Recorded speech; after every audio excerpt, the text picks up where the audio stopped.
Clemens. Batting sixth, number 25, right fielder John Jenkins. Batting seventh, number 7, catcher Alex Burge. Batting eighth, number 24, third baseman Ryan Henderson. Batting ninth, number 2, left fielder Will Stark.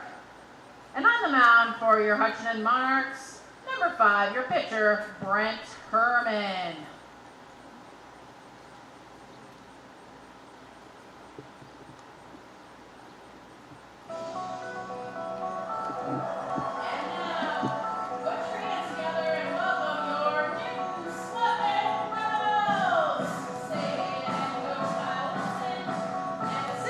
Josh Jones and TJ English. The batting lineup for your Sluggin Rebels. Batting first, number 16, designated hitter Caleb Hill. Batting second, number 6, center fielder Jack Bell. Batting third, number 35, shortstop Ethan Guerra. Batting fourth, number 7, your third baseman Drake Gerard. Batting fifth, your number 12, your first baseman Connor Owens. Batting sixth, number 5, right fielder Jack Little. Batting seventh, number 4, your left fielder Mark Henry. Batting eighth, number 24, your catcher Jackson Young.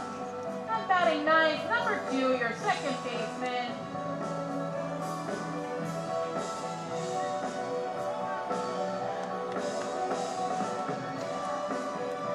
we want to welcome Kyle Olson, head coach for the Sluggin Rebels tonight.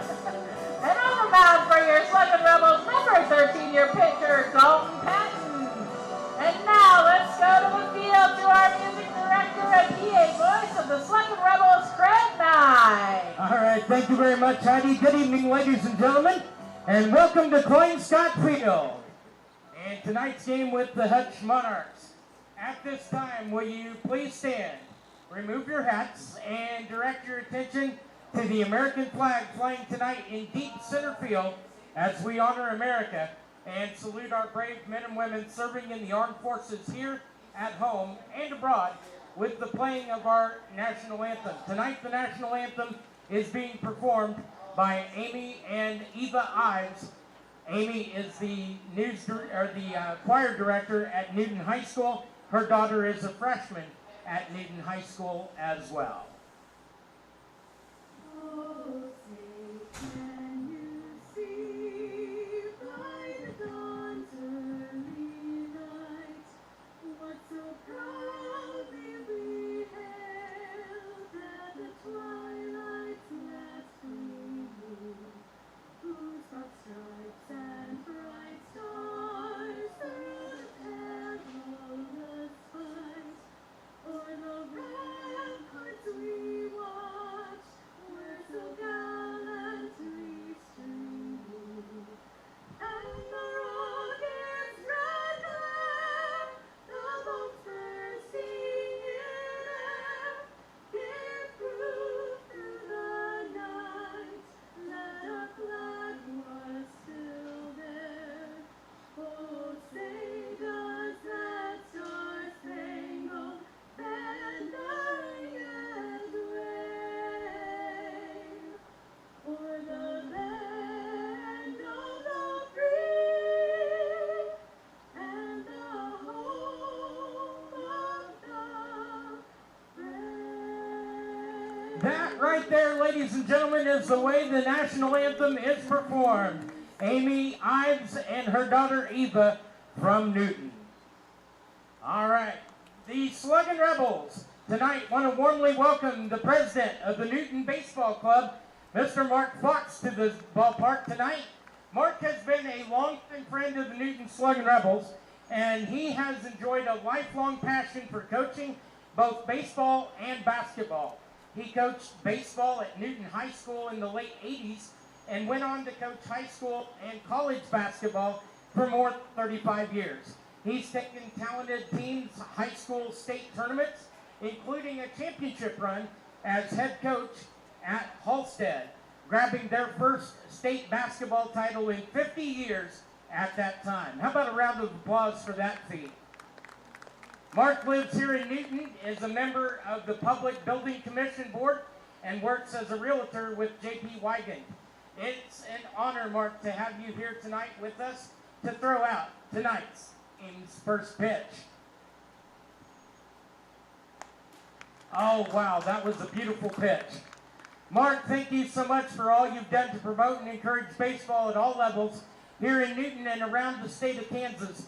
We appreciate your efforts and are very proud to honor you here this evening as well. Gonna get a quick picture here. All right, Jake Jones, come right over here, my friend. We are not done with you yet, my friend. Jake, come here. All right. Ladies and gentlemen, this guy right here is celebrating his birthday tonight. And he is the assistant general manager of the Sluggin Rebels, and he's also taking care of all the social media for us. So we want to do a wonderful little thing right here. We're going to have everybody in the ballpark right now is going to sing Happy Birthday to Jake. Are you ready? We're going to do it a cappella style. All right, everybody ready? On the count of 3. 1, 2, 3. Happy birthday.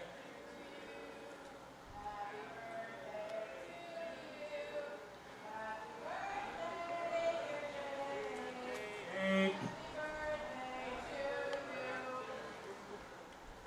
All right, stay right there, Jake. We got some more for you. We're not done with you yet. We got some cupcakes and a little card and such. We're going to get a nice little picture of Jake. And by the way, if you didn't know, Jake's brother, Josh, is the assistant coach. So there you go. An even more special part of the night. All right, who's ready for Sluggin Rebel baseball? All right, let's send it back up to Heidi, our game time wow manager, for tonight's game. Take me out to the ball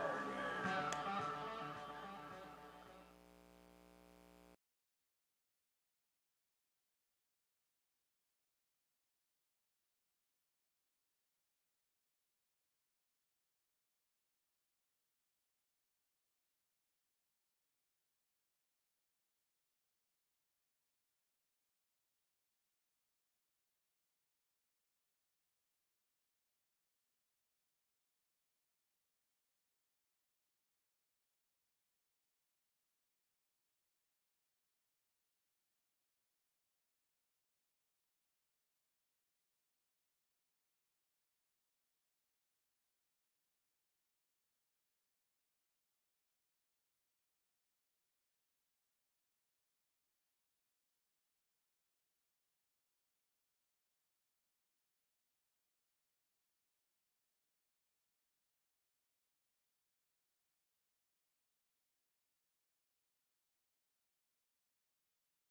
And welcome to the first game of our last series as the Newton Sluggin Rebels take on the Hutch Monarchs. I'm Jared Oberlechner, and we are just waiting for Carve to join us real quick as we had a little bit different of an opening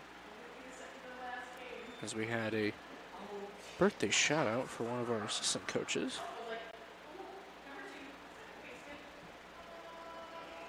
Dawn Patton's on the mound today for the Sluggin Rebels. Now it's a 2-2 count. Lane Brewster is leading off for the Hutch Monarchs as he hit this one straight to, I think, Ethan Guerra. And with the play to Connor Owens on that one. And that'll be the first out for the Sluggin Rebels.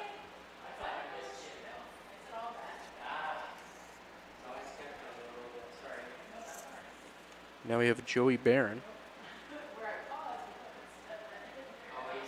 He's up next. He's going to be the designated hitter.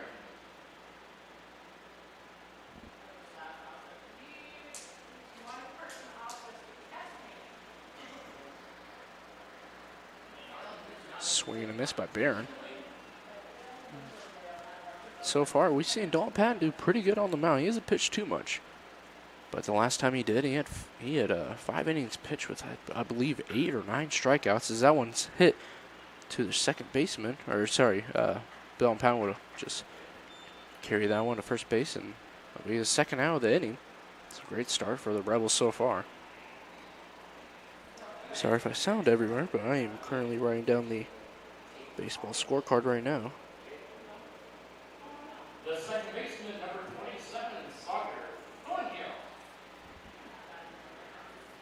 Thornhill. Sawyer Thornhill.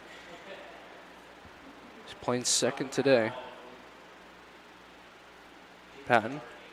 Thornhill will swing at that one.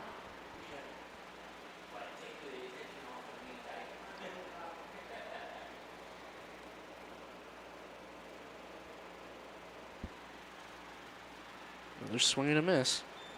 0-2 count.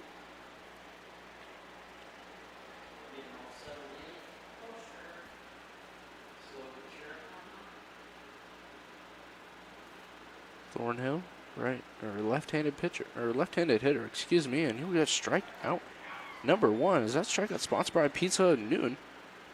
That'll be a quick inning for the Sluggin Rebels. As now we head to the bottom of the first, with the score still being 0-0. And we'll take a quick break, and we'll have everything set.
And welcome back to the bottom of the first, as now we have Carve right next to me.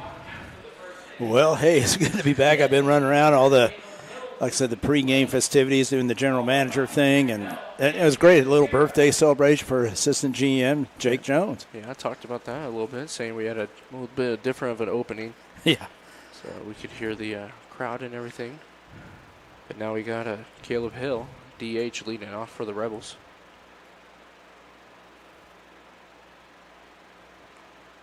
Foul that one off his foot. Caleb jumping on that first pitch. On the mound for the Monarchs is going to be number 5, Brent Herman. Lefty pitcher, 6'1", from Canfield, Ohio.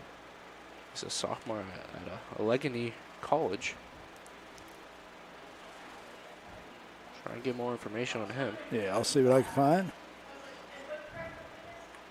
That one's a little away. 1-1 now the count.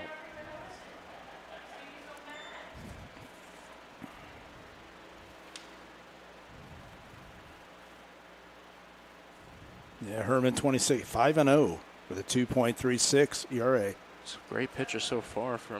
Great stats so far for the Hutch Monarchs is they're one of the top 2 teams in the league, right next to the Cheney Diamond Dogs. Yeah, we had official 2 of the last 3 weeks against those guys. I mean, 2 of the 3 teams on the last 3 weeks. Yeah, this is going to be a tough road ahead as we have the tournament coming up. 1 and 2. He's strike out swinging. Now be out number 1. Oh, he fouled it. Oh, did foul it. Yeah. Okay.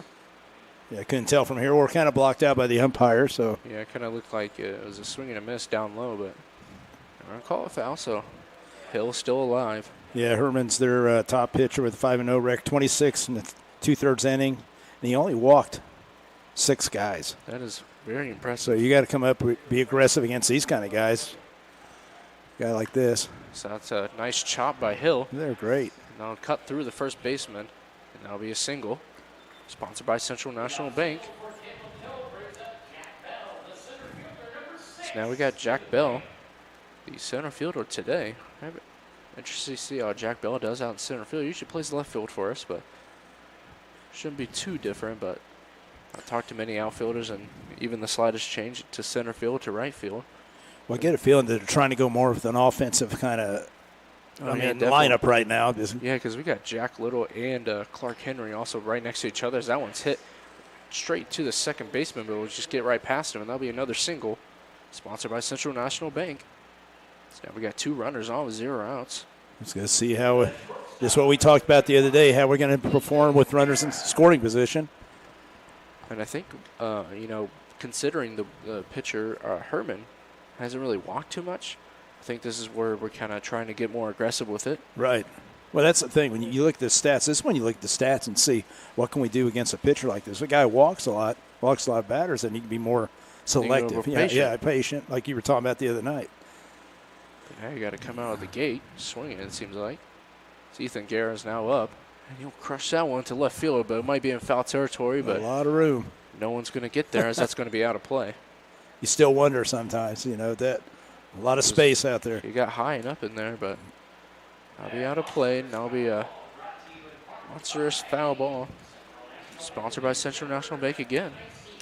So now it's an 0-1 count for Guerra. See how Herman does here. Guerra, one of our top bats this year. So that's going to be another pop-up out of play. Yeah, just a little behind it. One thing I do wish we had, Jared, was the splits with left-handed, right-handed with Guerra. We don't have that. The stats. I think Point Streak actually might have that in the advanced batting stats, but we don't really look at those that much. Yeah, I was going to say it'd be nice, though, wouldn't it? And just kind of see how he's. And as always, Point Streak isn't always correct, but. We're pitching away right here. Foul it off. Foul back. That's the thing Herman might need to recognize is that we're swinging at every pitch so far.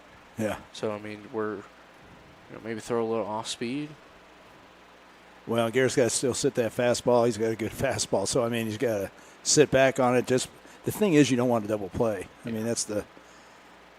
Just don't want to swing at a low ball, it seems like. I mean, yeah. Garrett's been swinging at the he's trying to pitch away so you can turn on it and get the double play. Yeah, this ball's going away. You can see the catcher kind of move towards the outside. Right. That'll be also another foul back. So we got 4 foul balls so far. The thing is, look at him, 2-strike approach on the plate, taking that outside pitch away. Drake Gerard next up, and then Connor Owens right behind him. We got an interesting lineup today. 0-2 for Guerra, still fighting. Guerra hitting .354. Last time I checked in the SEL, the runners take off, and that'll be a ball. Nice call right there. Especially in the 0-2 count, they were trying to figure out. It was probably going to be an off-speed type pitch, and utilizing that speed. And even if it was a swinging strike, if Garrett thought it was a strike, he swung at it. I don't blame him. That also messes up the catcher. Yeah. But that's a slow breaking ball, and I'll let the double steal happen. So now Garrett just pop that one up into the shortstop's going to make the play right there, and that will hold the base runners. Yeah, that's something I know he probably wanted that he's trying to drive. It's a high pitch. He had to swing at it, though, with 0-2. So now it's 1 out with Drake Gerard. Gerard playing third base. As always, Drake Gerard and Ethan Guerra third and shortstop. Yeah, majority of the time. I'd say when Drake pitches. Drake did amazing pitching when he was out on the mound. But now we got 1 out. Both runners in scoring position. It's a little high. Ball number 1. Yeah, Gerard is hitting 270 with 89 at-bats, 24 hits, 15 RBIs, 2 home runs.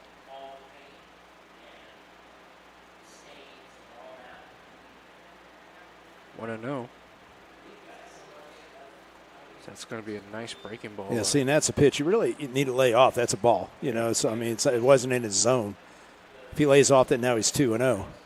But just over anxious. And I'm sure to Drake it looked like a strike that was coming in there. But you still look at it. It's still going to be a low pitch. Try to get something that you could drive. Gerard will just ground that one up to the second baseman. I'll score a run, though. Good. At least he gets sacrifice ground ball right there. And that's good to get that run in. And that'll also move. RBI? Yeah, that'll be an RBI. And I believe that moves Jack Bell into scoring position at third base. And now we got Connor Owens, who's, like we said before, he hasn't been hitting too well. But he struggled a little. He's at 239. This is a great way to get right back into the groove as his RBI chance right here. Opportunity. So swing at first pitch, and that'll be fouled off towards the right side.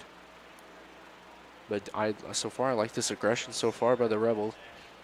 I think that's one of the number 1 problems we've had so far. Staying in the game is, like we always said, we're always behind. It seems like we're always chasing. So it's great to have a first lead start after the inning.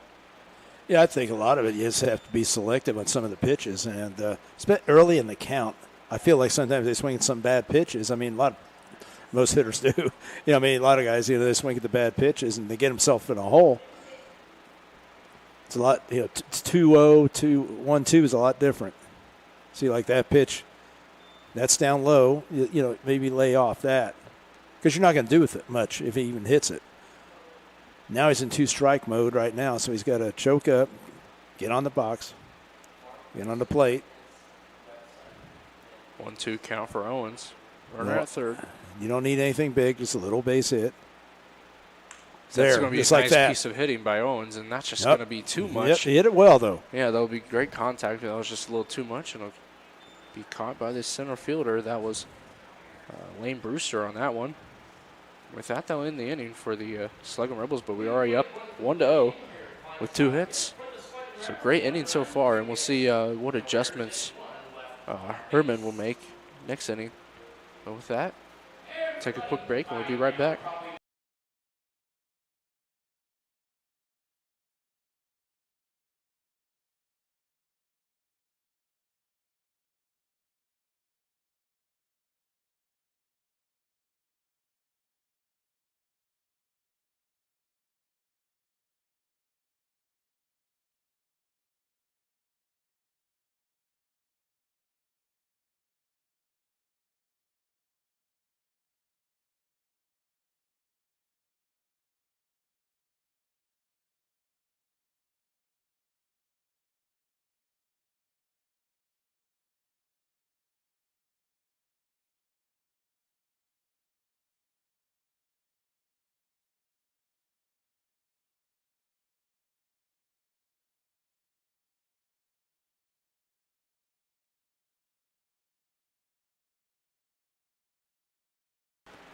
Welcome back to the top of the second.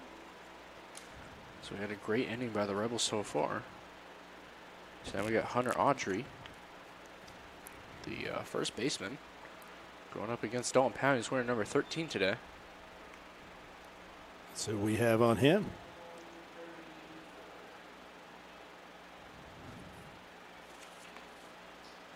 Oh, swinging a that's miss. a big cut. 1-1. Autry hitting 392. Like I said, pretty.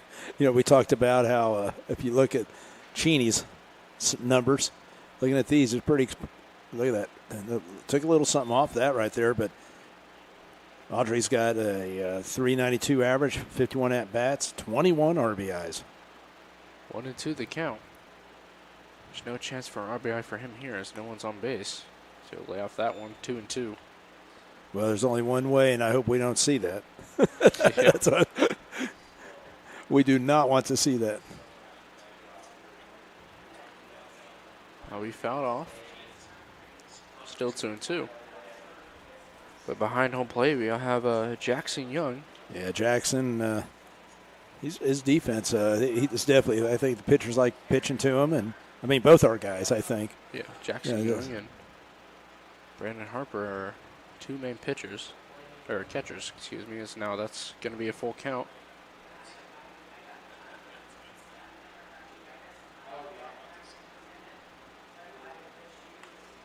Be popped up towards the left side, and that'll be out of play.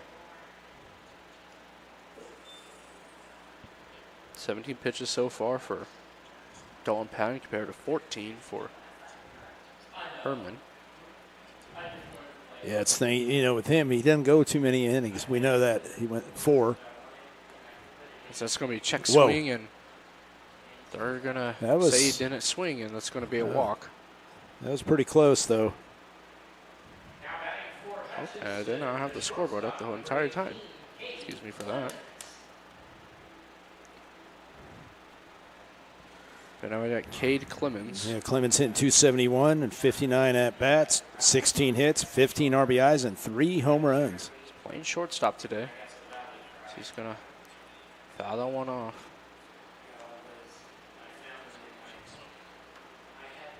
Oh, 1 count with Autry.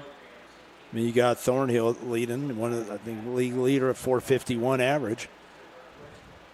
Whoa. It's going to be a little away for Patton. So now it's 1-1. It's a hot one today.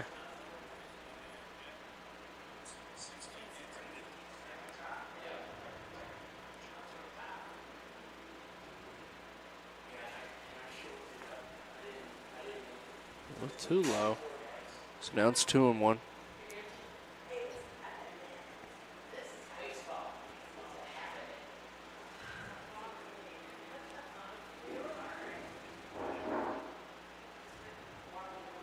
Clemens fouls that one right back. He's coming right after him. I think right now, he's got to keep working on that secondary pitches right now. His fastball's right there, don't you think? Yeah. I mean, it's coming up. It's getting, right up. People swing. Well, it's getting real quick on the hitters. Just, they're making the late swings. He's going to check swing. And whoa, that's close. Ball. Definitely not missing by much. That's another full count. But, yeah, you get in those full counts, that will zap you. And especially he's the kind of guy that doesn't go a lot of innings. And that's going to be strike number 3. So he thought that was going to be a little too inside, but I believe it was a little too inside because he started walking. Well, you got to remember, he's on the plate, too. Yeah. I mean, he's right on the plate. Well, it seemed like he thought it was going to be a ball, and he started kind of walking before the pitch really came. And that pitch had some tail action, too. You know what I'm saying? Yeah, that was a great pitch for Dalton Patton, as I believe it's going to be strikeout number 14 on the season for him, and only 9 innings pitched. Like you said, it doesn't go to, he doesn't play too many innings, but he has a good amount of strikeouts to make up for it. So that's going to be popped up, high pop up towards center field. Jack Bell would be right under that. I want to keep the runner at first. That was John Jenkins with a pop up. So now we got the catcher, Alex Burge. Yeah, Burge is hitting 333, 20 for 60, 13 RBIs. And this is what you want out of Patton. You want these quick innings. Yeah. A lot of strikeouts or anything really pop-ups. So he had 2 groundouts in the first.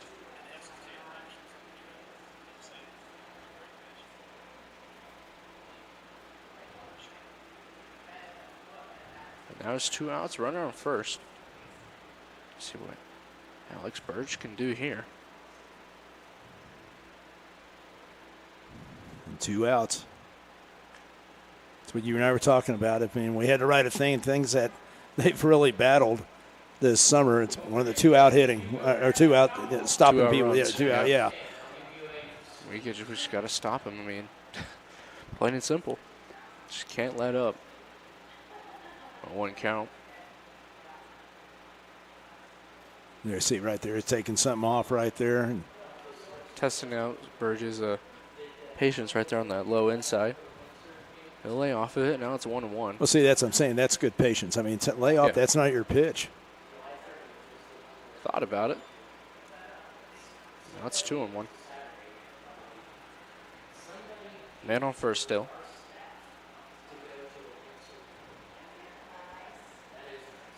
But, yeah, you're talking about his strikeout to inning ratio. It's Very impressive because as that's going to be a ball to Eastonelli. He's going to just get the easy out second, and that'll be the end of the inning for the Hutch Monarchs. Now we head to the bottom of the second. Sluggin Rebels still lead 1-0. and a shutdown inning. Yeah, there we go. That's what we need. That's one of the things. You know, last game we didn't have those. You know, Yeah. we'd score, then they would score Yeah. more, and then we'll score, then Well, it was a lot of back and forth. And you but brought it up, I mean, last game. I mean, that's a problem that we've had all summer. And you know, you ask why, you know, and it's just that you just let up or, you know, you score that run. And you got to stay focused. You got to, you know, go out there and, again, have some urgency and get that shutout inning, which means a 0 on the scoreboard. And with that, we'll take a quick break. We'll be right back.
And we're at the bottom of the second with Jack Little, one of our newly acquired players this year. He hasn't hit too much. He's only had 5 plate appearances, it says. Right. He's 1 for 5, 1 hit, 1 run, 1 RBI.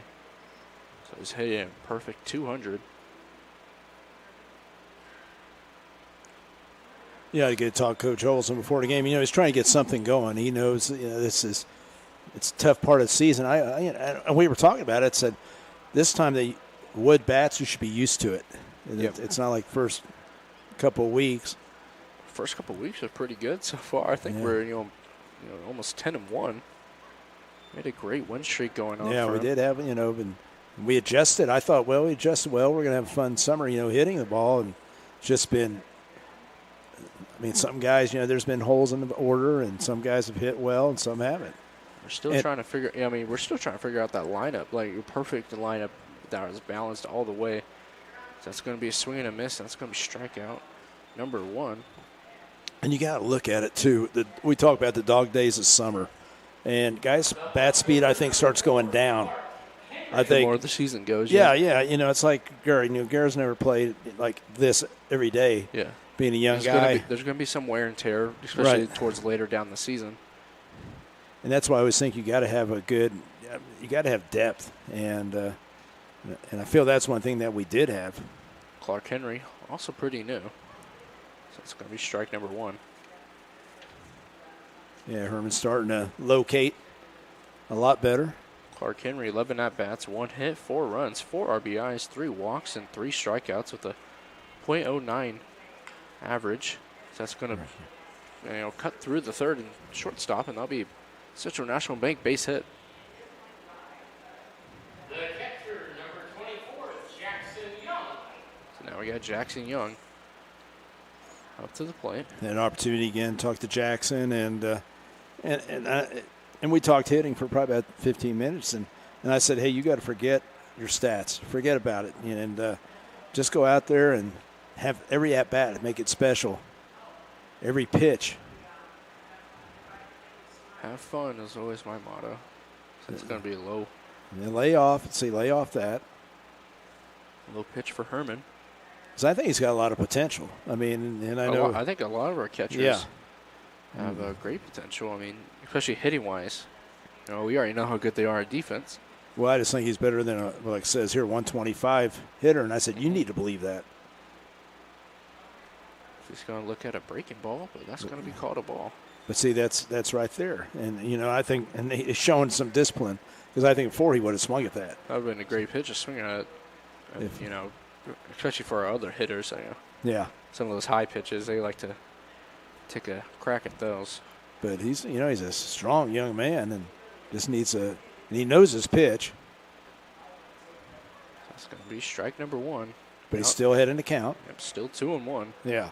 So he can lay off some of those pitches so far.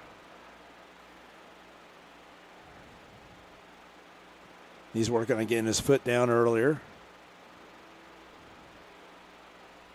Check back at first for Clark Henry. Yeah, we haven't seen enough of Clark Henry to see his speed yet. We'll possibly see right here. We already showed some aggressiveness early. So see, that one bat just a little behind. Yeah, that's just going to be fouled off out of play on the right field side. 2-2 now for Young. Now as he chokes up, he's choking up right there. You can tell when the guys are choking up and they get on the plate.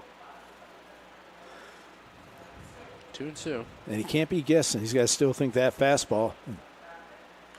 He's going to just stay alive on that one. He kind of reached for that one, but gives him another chance. So yeah. Still 2-2. Easton Elliott right behind him.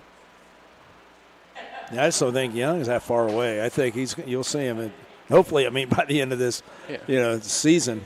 I mean, there's a reason why WSU wants him. Yeah. Has him at least. So there's definitely something there. There you go. Look at that. Hit. That's a great at bat. Oh, just those at bats are. But see, those hits we're getting are what we needed. Those that cut straight through the defense. But see that though, that was an outside pitch. He didn't overswing. That's a short swing that he just took to the right side, and there's a big hole right there. Excellent job.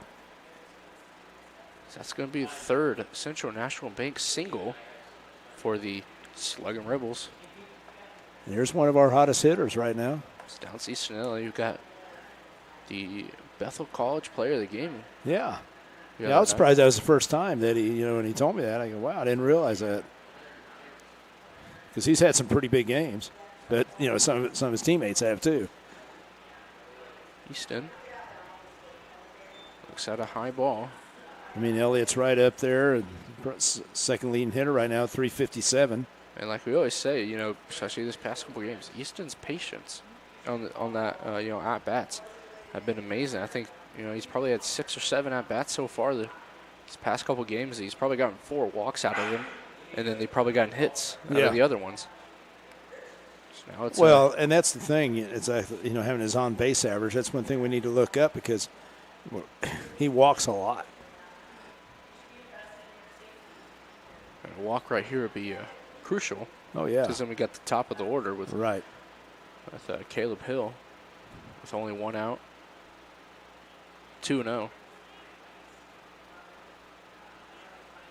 It's going to be ball number 3. And like I said, this is a pitcher that doesn't walk people, so that's. So we'll see. Yeah, I hope he takes right now. Right now you have a batter who's been recently drawing a lot of walks against a pitcher who hasn't threw too many walks. But don't help him out. Right now he's struggling. Just 3-0. Okay. That's fine, yep. See, that's what I'm saying. At least he made him, put pressure on the pitcher. Like we always say, we don't really like him when they have 3-0 swings. And so it's a great layoff. Fine layoff by Easton Elliott. 3-1. 1 out, 1 runner in scoring position. That's going to be ball 4. That's what we needed right here. Now we just need that big hit. Even a deep fly ball will work with I believe we have Clark Henry. Clark Henry at third. And we can see what speed he has pretty soon. And this opportunity right here, get a big inning. That's what you and I were talking about. We're seeing some other teams have the crooked numbers. This is our opportunity right here. It'll be a great game to steal, especially when it seems like Hutch is starting their best pitcher so far this season. Right. It's Clark Henry, a check swing, and that'll be ball number 1. They're showing some very good discipline. I think better discipline than we had the other night. I mean, we're laying off some pitches. Yeah, we're aggressive, but we're also, we're trying to be more aggressive. It seemed like, especially in that first inning. We're also learning to be more patient, as that's going to be a hit right up to the second baseman. That might be a double play, and yep. That's the worst thing right there. Worst thing can happen right there is there's going to be no run scored on that one. Yeah, you're hoping that he drive the ball. That's what you look for, something to drive. But I was thinking they might cut through, maybe hit the base. Yeah, it slows it down, though, with our grass. So yeah, it's going to be 3 runners left on base, as it's still 1-0, and we'll be right back with the top of the third.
We're at the top of the third with Ryan Henderson. He's playing third today. Henderson hit 256, 78 at-bats, 20 hits, 13 RBIs. He's going to swing at that one. That's going to be fouled off towards the right side. I don't know if you made that announcement where we will be tomorrow. Yes, we will live stream the game tomorrow, and we're going to be at Hutch. So it's going to be a different, setting and everything for that. So now it's 1-1.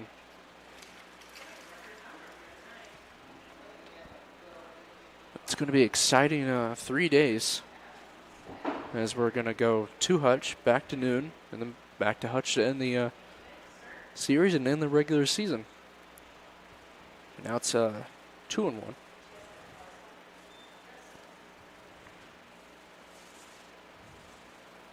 see.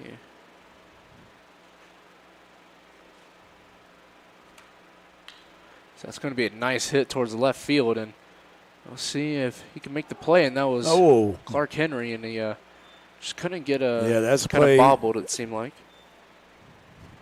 Yeah, it's a play we definitely need to make right there. He kind of drifted with it. I mean, there's no win. I mean, right now, if you look at the flag out there, that's definitely an out you should have. Yeah, not too much wind down. It's probably like 2 or 3 mile per hour winds. Right now, that'll be a double for Henderson. I believe they're going to count that as a hit. And we got the bottom of the line of Will Stark. He's playing left field today.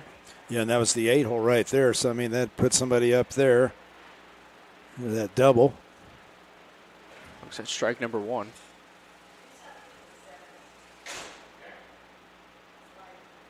A little too inside. Ball number 1, 1-1. No outs. Man on second.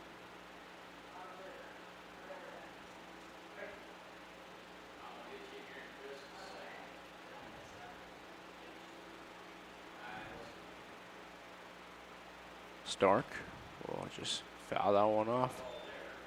1-2.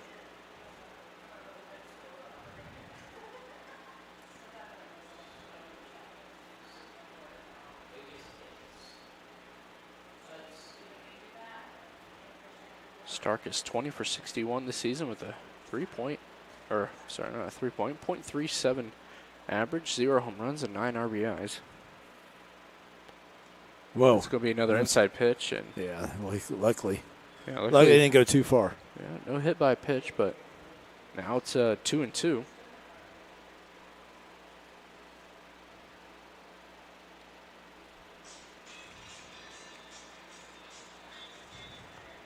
Runner on second still, no outs. Patton checks back.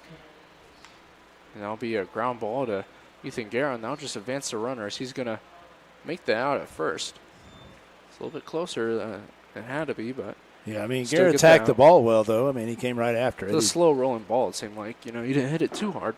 That's the whole thing. You know, when you're on, let's say, turf field, that ball comes to you real quick That's where gonna- yeah. Garrett'd still be back in the dirt back type. You know what I mean, right there? But he had to come right after it. But now we're at the top of the order.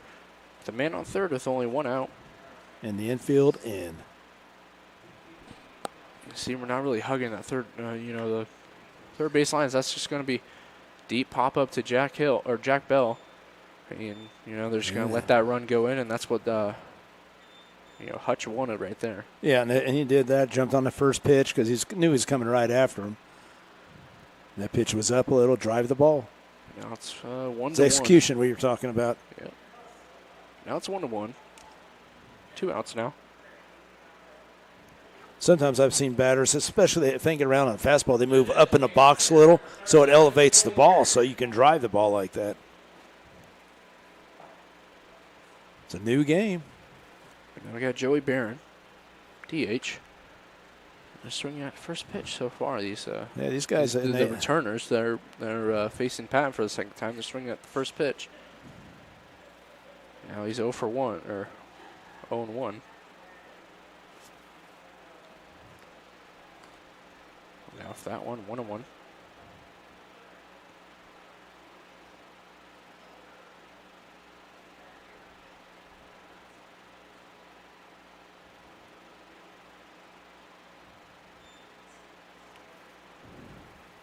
Now it's 2-1. Yeah, these guys, they do take some cuts, don't they? I mean, very confident. Yeah, kind of. But I mean, if you have the record like Hutch does, you can. You're able to. So now it's 2-1. That's going to be a hard one, straight to the Connor Owens. He's just right where the ball was supposed to be. All right, let's get that run back. Well, one thing I wanted to bring up too is like with you and I being tomorrow, the game's at 7:00. We'll be setting up, tomorrow, and like I said, if anybody has some questions for us too about the team or anything, go ahead and say something on, in our comments or whatever. Definitely answer. You got Ethan Guerra, I looked at the stats so far in the Sunflower Collegiate League. He's about top 5 in every hitting stat you can think he's of. done a great job and it's been consistent. And the thing is, you and I were talking about, he's definitely a candidate for the Carl Hodges MVP, but I want to make an announcement right now, is that our friend John Oldham, who's been a contributor, Jackson played for us, we started the John Oldham and Family Pitcher of the Year. We decided to start that this year because we had the MVP. Okay. So we'll have a Pitcher of the Year, and I know, there's a couple guys that you're probably looking at. Gray Hewen, there's Zach Gillig. Yeah, there's a lot of good options so far. Right.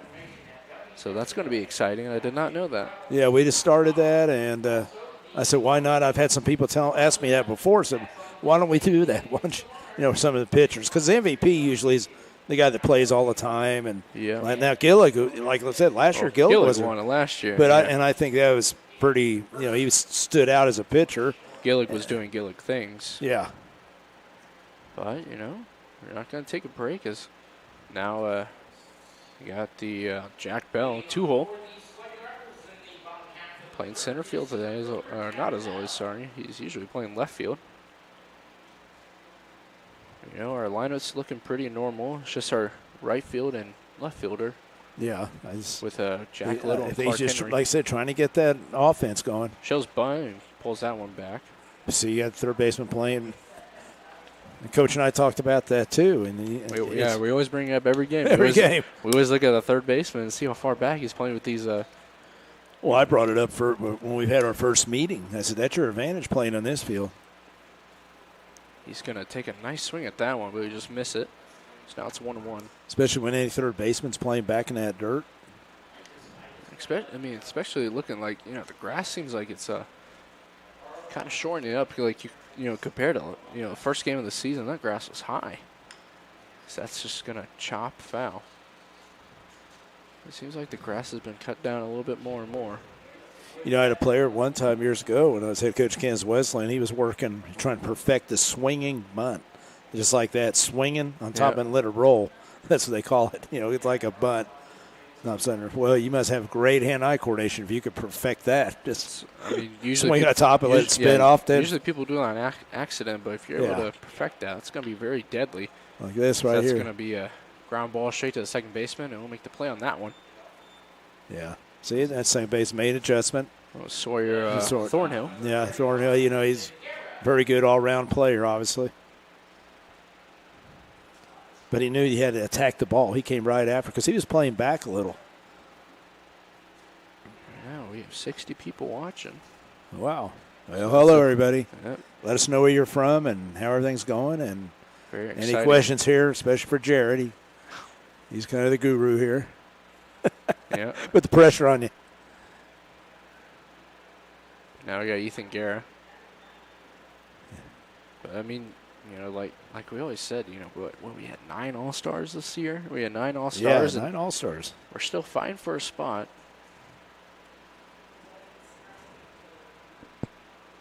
Ethan Guerra, one of the All-Stars, obviously. So he's going to lay off two pitches. So now it's going to be 2-0. Yeah, his parents are down here. I got to talk to his parents before the game. It said this will be the last game they could visit him, during the season. They watch us online. 2-0. And it's just going to be fouled off to the third base line.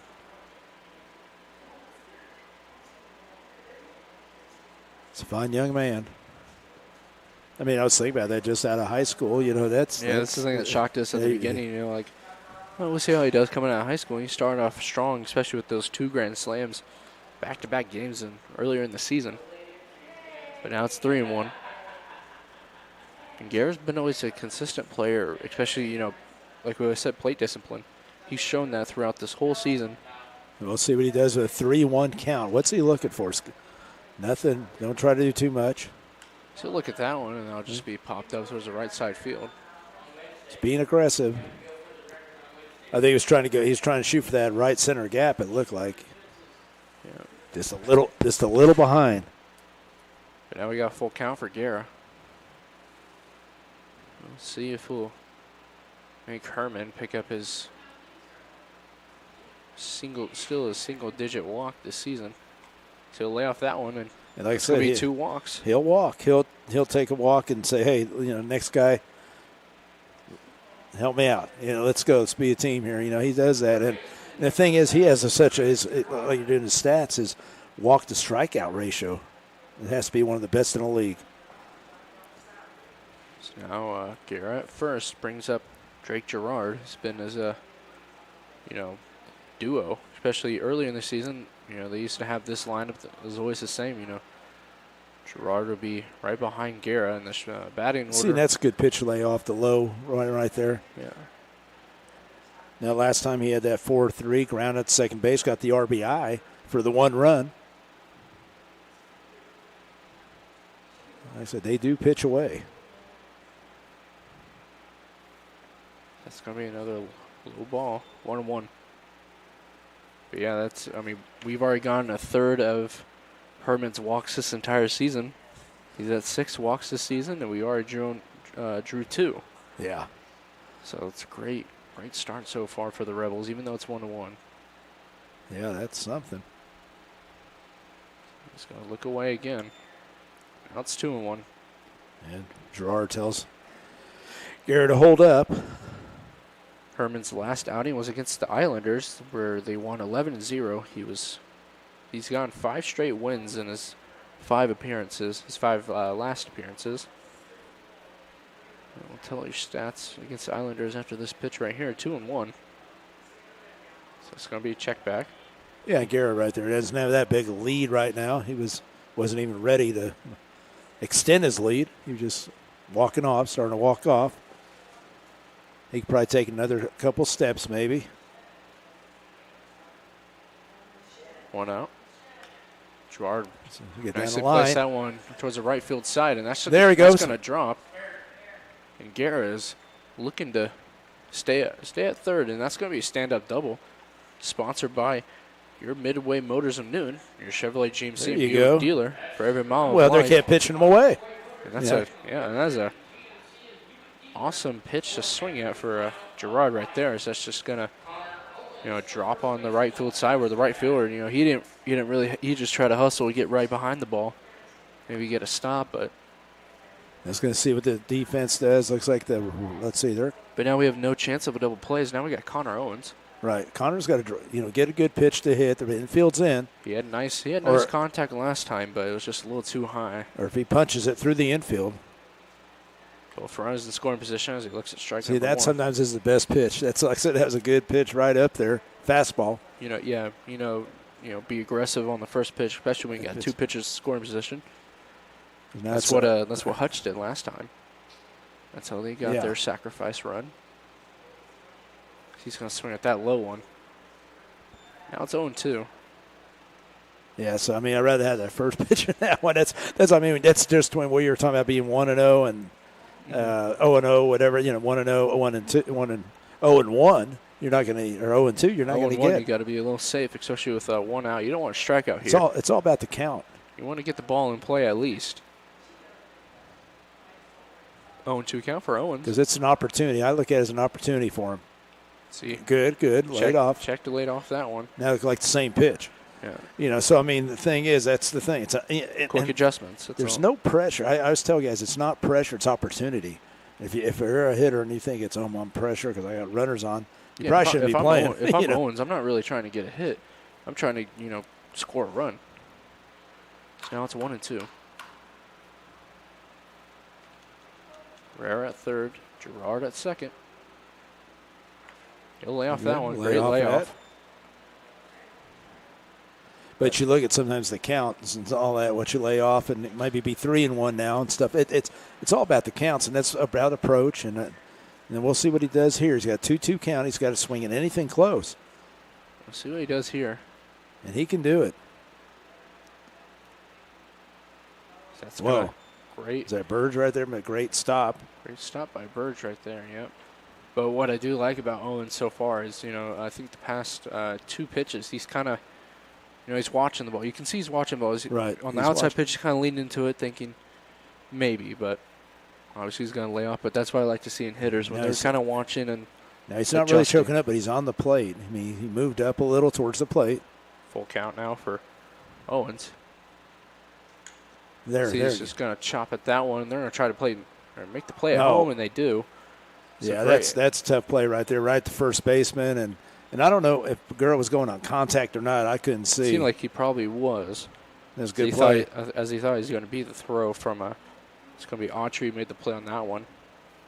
But that was great. That was a great decision, at least, mental decision by Autry on that one. But now there's 2 outs. Running on third and first. Now we got Jack Little. Yeah, and Little struck out last time. And, I mean, again, that's opportunities again. We had opportunities before with the bases loaded and double play, and then we have this. So you look at it and you go, just relax. Hit a good fastball. Go. Looks at a high ball.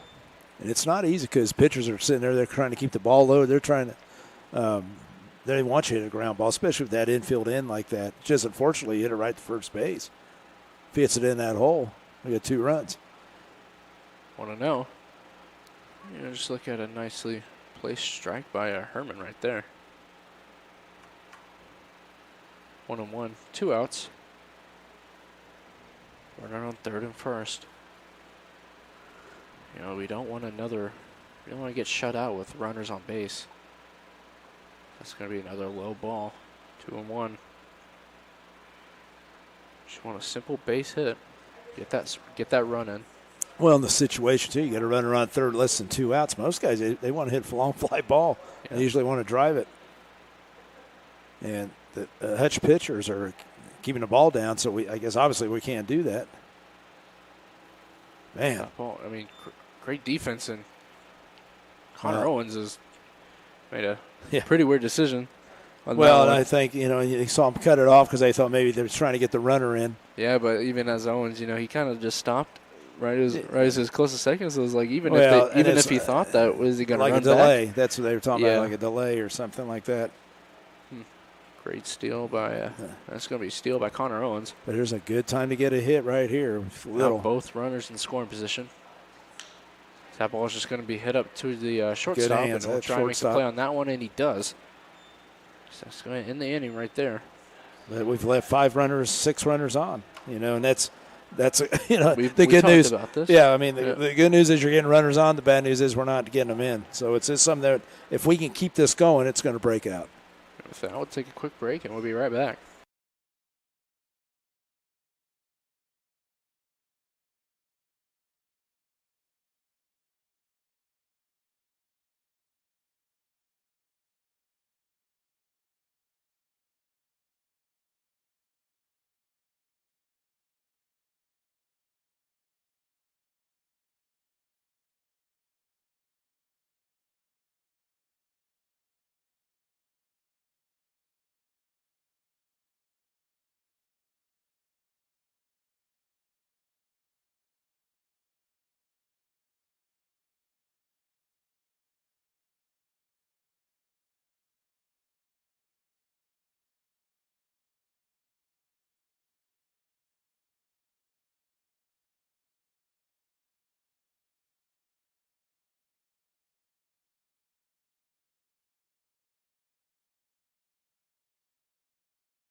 And welcome back to the top of the 4th.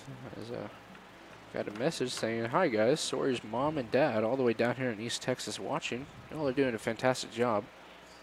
We appreciate those comments. Well, they got a special young man. Now Sawyer's up to the plate now, so it's perfect timing right now.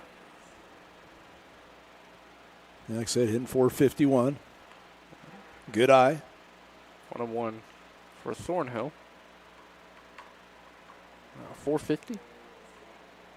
451. Wow. Yeah, that's like I said, they have some.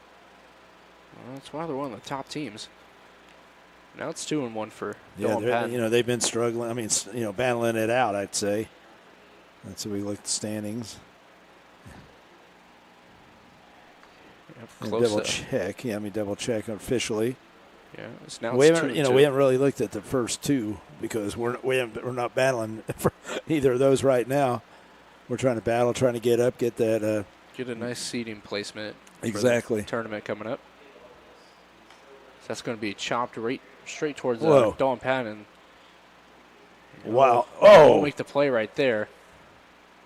That ball just kind of, just hit and spun weird. around. It seemed like it kind of spun. Right when Dawn tried to pick that up, it kind of spun in his hands and he couldn't pick it up. Yeah, I couldn't see because of the post right here, but I don't know. Did you see it? What did you think? It seemed like he, a lot of times on those short hoppers, a lot of pitchers and infielders get too ahead of themselves to where they're thinking they're immediately trying to throw it there, but you got to ground the ball first. Right. I mean, I've done that before, and that's why. No, that ball came up on him. Could take a hop. He was ready to field it, and he's got good hands, good athlete there. But and he made a good play. Especially when you see a ground ball, you're also trying to predict how is it gonna react to the dirt or the grass. Right. And I think that's might have what happened. Dalton's usually our second baseman, but now he's backyard pitcher mound. They're going to take off at first. And ball's in the dirt. Yeah, ball in the dirt, and Thornhill will be safe at second. Well, like I said, the similarities between them and Cheney, they'll keep running it up. They'll keep going. It doesn't matter. I've I've coached against both of them, and they're not going to show any mercy. You've got to come and play your A game like we talked about, and you got to be aggressive like you were saying. But you also got to realize that they're tough. No lead is safe against these guys. I'm talking about these guys as Cheney and Hutch. Top people. Yeah. So that ball's going to be a wow. nice pop-up. Yeah, it's a major league pop-up. That's going to be caught by Clark Henry. That's going to hold Thornhill at second. It's going to be out number 1. And the second time we've had this situation where we had a runner on second with no outs. Now we got a runner on second with 1 out with Cade Clemens. The shortstop, number 18, Kate Clemens.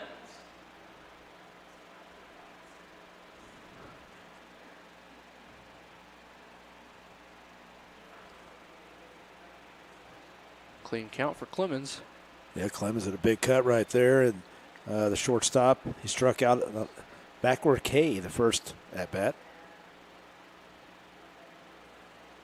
Clemens got 15 RBIs and 16 hits, 21 runs. So it's going to be check swing, ball number 1.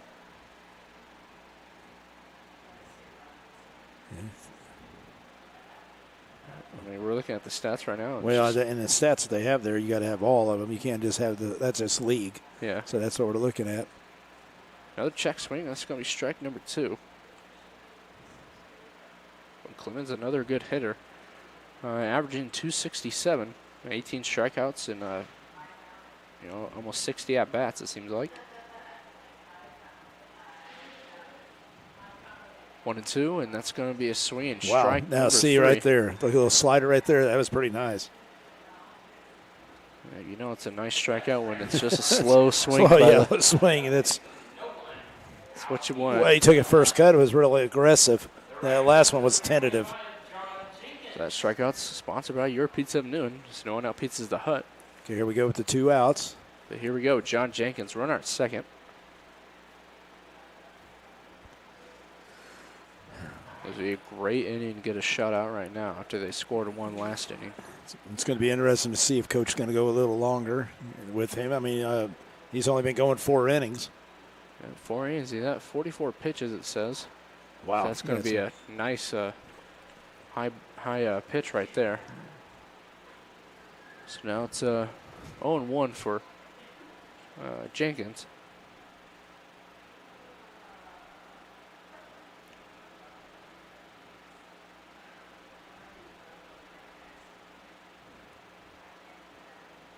Inside pitch, ball number 1. Yeah, Skip Johnson, the OU head coach, is here watching. He just finished. I congratulate him. I finished that runner-up there in the College World Series. So we have the MLB draft today, and some of the OU people got picked as I went to Cali College here, and Cali College is known for their baseball. Right. And I think the name I recognize is Blake Robertson. He was from Oklahoma. I think he made that great diving catch into the dugout. He made that play, and he got drafted, I believe, 11th, 13th round to the Rays. So that'll be fun to see. Might have to catch up some Rays games when he gets called up. Now it's 2-2. Yeah, Coach Johnson, congratulate him. They had a 45-24 season. They were runner-up in the College World Series. I mean, that's pretty special. Right there. So that's going to be strike number 3. On a fastball. It's going to be the second strikeout of the inning for Dylan Patton. So that was also brought to you by Pizza of Noon. So now we head to the bottom of the 4th. And we'll be right back.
at the bottom of the fourth. Score is still 1-1. And, the stat so far this game is that Rebels have had six left on base in only 4 innings. So it's not what you want right now, but it's still a tied ball game. So, right. Can't really complain too much. Well, Clark Henry, he had a base hit in that second inning. That was one of the with bases loaded. He had a great at bat, battling, and then he got a nice hit straight through the first and second baseman, I believe. So he's going to look at strike number 1. Or, sorry, not strike number 1. It's going to be strike number 2 as he fouled that previous ball. But now it's 0-2.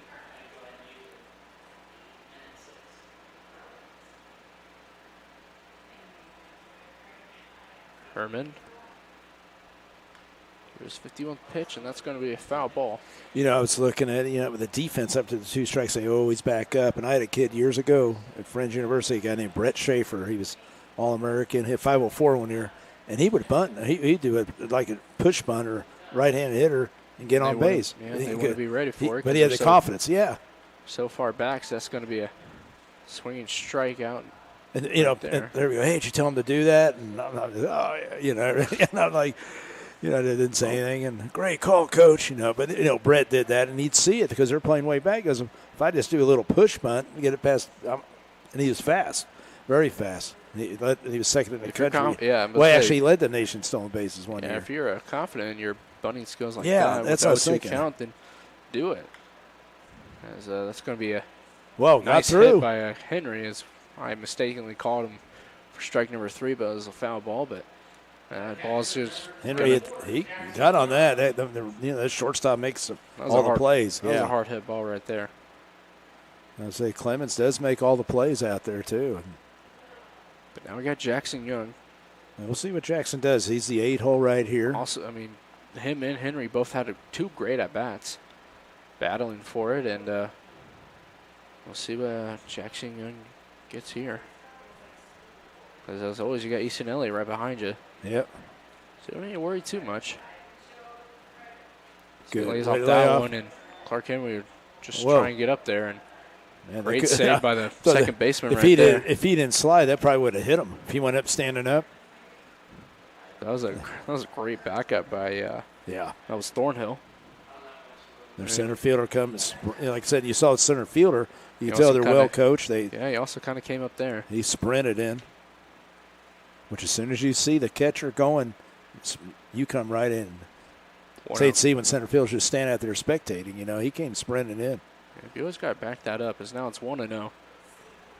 So kind of that one. He broke down his swing a lot right there. It's kind of a great pitch though for Herman. But he was head 1-0. I think he got Young on that same pitch last time. Yeah, and we talked about it. So you don't want to be, when you're up in a count, you don't want to be fooled by a pitch like that. 0-0, 1-0, 2-0. Now it's 1-1. So look at another low one. It's going to be 2-1. Yeah, I'm pretty impressed with old Burge here because, he's he's getting down low. Yeah, he's blocking everything. He fumbled one ball, and that was enough saved a couple runs. Just because. Oh yeah, he definitely saved Gare from scoring. And that cannot be that one pass ball. And that cannot be fun on a hot day. 2-1. Young. Oh, kind of shorted that one. It seemed like. Yeah, see that's a pitch you lay off of. Yeah. But see, that's what they're pitching him away. That's it's probably about 2 balls more inside, 2 baseballs inside that. That's when he went to the right side, got that base hit. Yeah. Now it's 2-2. Now he's got to expand the zone. He's got to go for those kind now because it's that close. So he's just going to look at strike number 3, and he knew it as well. Yeah. That was just a nice pitch by Herman right there. So that's going to be a strikeout. Yeah, he was, and obviously he was guessing right there. But the whole thing was, you wanted to move that runner. Yeah. Yeah, I think Young probably thought either a way breaking ball or another low ball, but he just looked straight at it. But it's not really the most, crucial out. No. You would like it. But well, you still got the runner. Just look at, let's say runner gets on first and you bunt him over. Yeah. That's an out, and then you got the runner on second. That's kind of the situation that we're in right now. We got the runner on second. Now we got Elliott. Shows bunt. Nice bunt by Elliott right there. He just didn't get it out far enough in the grass. Yeah, he's close on that one, but it's going to be sack. I mean, it's a somebody sacrifice ground ball, but I don't know. Yeah, Elliott seemed like he, but I mean that's what you want to see out of Elliott, especially. Well, like we always said, utilize your speed that you have. And I think sometimes with aluminum bats, metal bats, you got to kind of You hold it. You hold it. You can't. But with wood, you kind of have to give it that little help, little nudge maybe. Now there's 2 outs with top of the order and Caleb Hill. Runner in scoring position at third. Hill lays off that one, and that'll be called for ball number 1. That was close. Good eye. Yeah, great layoff from Caleb Hill right there. 1-0.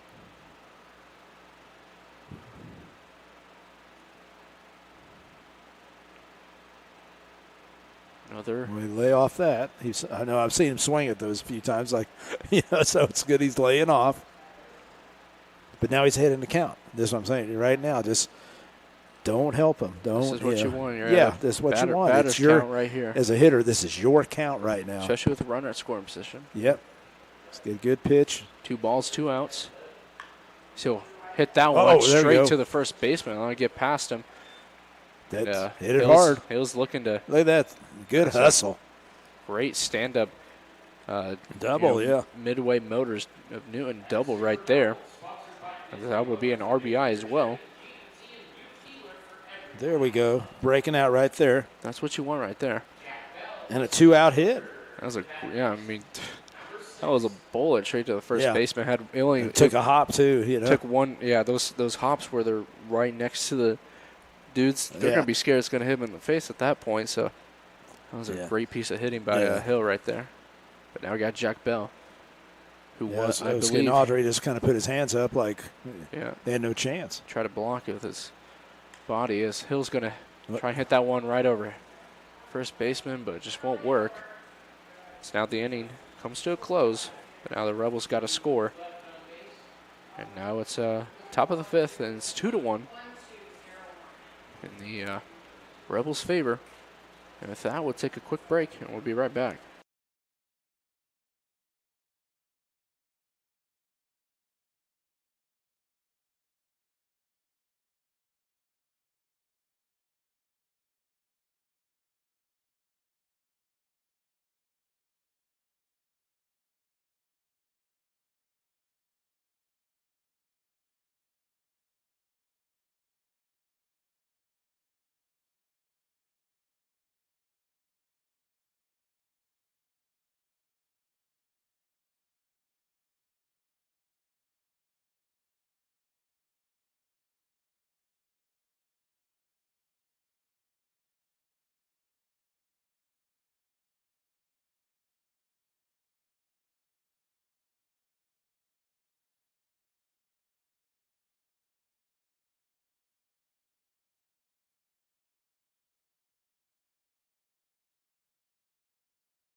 And welcome back to the top of the 5th as I just got the, I don't know if it's good or bad news, but I won the well, congratulations. Dirtiest Car Wash, sponsored by Shamrock Car Wash.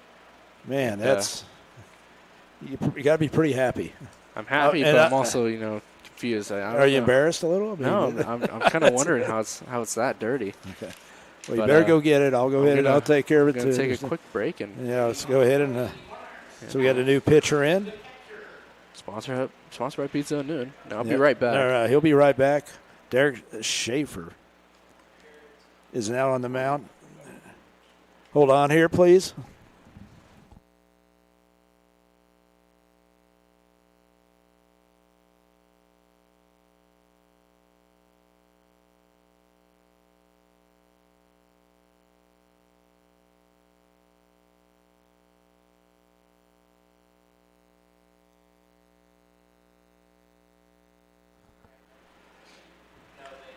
And we are back after. That's going to be a hit straight to Easton Elliott. And he's going to make the play right there. Yeah, he made it right there. We had to take that break because I had to turn around and take the pitch. Our big winner right here, Jared. So you got the, well, you know, see where that Shamrock. Yep, you know, it's a, Shamrock Car Wash has been a great sponsor for us so far. It's our buddy Kevin Pouch. Yeah. And, man, you got a winner. I mean, that's awesome, man. I think we both have won, so. Well. We got that under our belts. Mr. Jim, that's the winner here. But anyway, great play there. Get that first out. Shaver into the game now. Shaver's also from WSU. So now we got Ryan Henderson. He's going to drill that one straight to Gerard, and this is just a. Man, you don't see that. I don't think he was in position to really No, field it didn't that look like one. He was ready. No, not right there. And he usually, like I said, I mean, we count on one hand how many errors that guy's made, and it's not many. He's, to me, is a Gold Glove kind of guy that we've seen this summer. I think he didn't. I think he expected to kind of slow down in the dirt. You know, or in the grass. Excuse me, hit the grass a little bit. So I think he expected to slow down just a little bit, but he got nutmegged on that one. But that is an error. Well, that's going to be an error.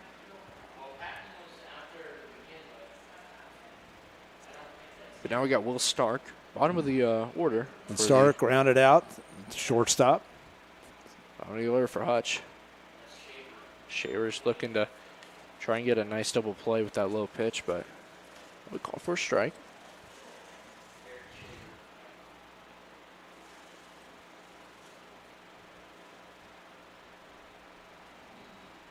Yeah, that's why tonight, we're talking about Coach Johnson being here from OU, the national runner-ups in D1. And you never know who's going to be at the game. I've talked to a couple scouts here this year, and that's why kids need to play hard every time. Sometimes they'll be looking at somebody and see somebody else. You never know. 0-1 count, 1 out. So that's going to be a hard ball to Easton Elliott. He's going to try and get that double play, and they easily will. That's going to end the inning with that great double play. And with that double play, it was sponsored by the team of Peyton Paul, the attorneys at law working for you. And I mean, what a clean inning. We had shutdown. We had that one little small error by Gerard, but without that error, we wouldn't have gotten the double play. But that's where you pick up each other. You're going to make errors. You're going to make physical errors. You just don't want to make the mental errors. And mental errors could be, not hitting your cutoffs. I mean, it could be anything.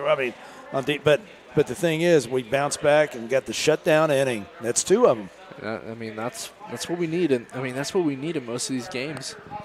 But with that, the Rebels still lead 2-1 after 4.5 innings, and we'll take a quick break and we'll be right back.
We got our promotions going.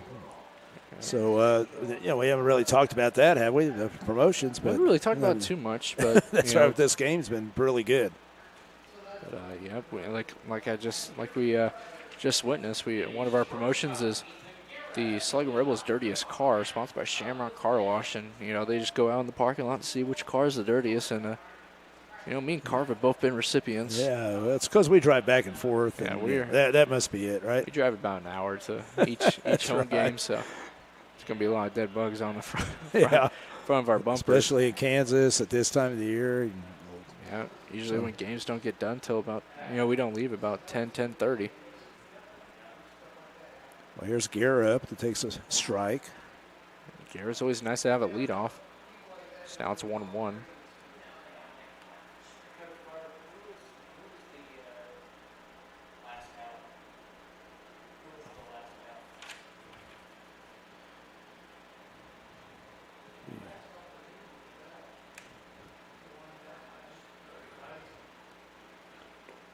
He's going to check that one. 2-1.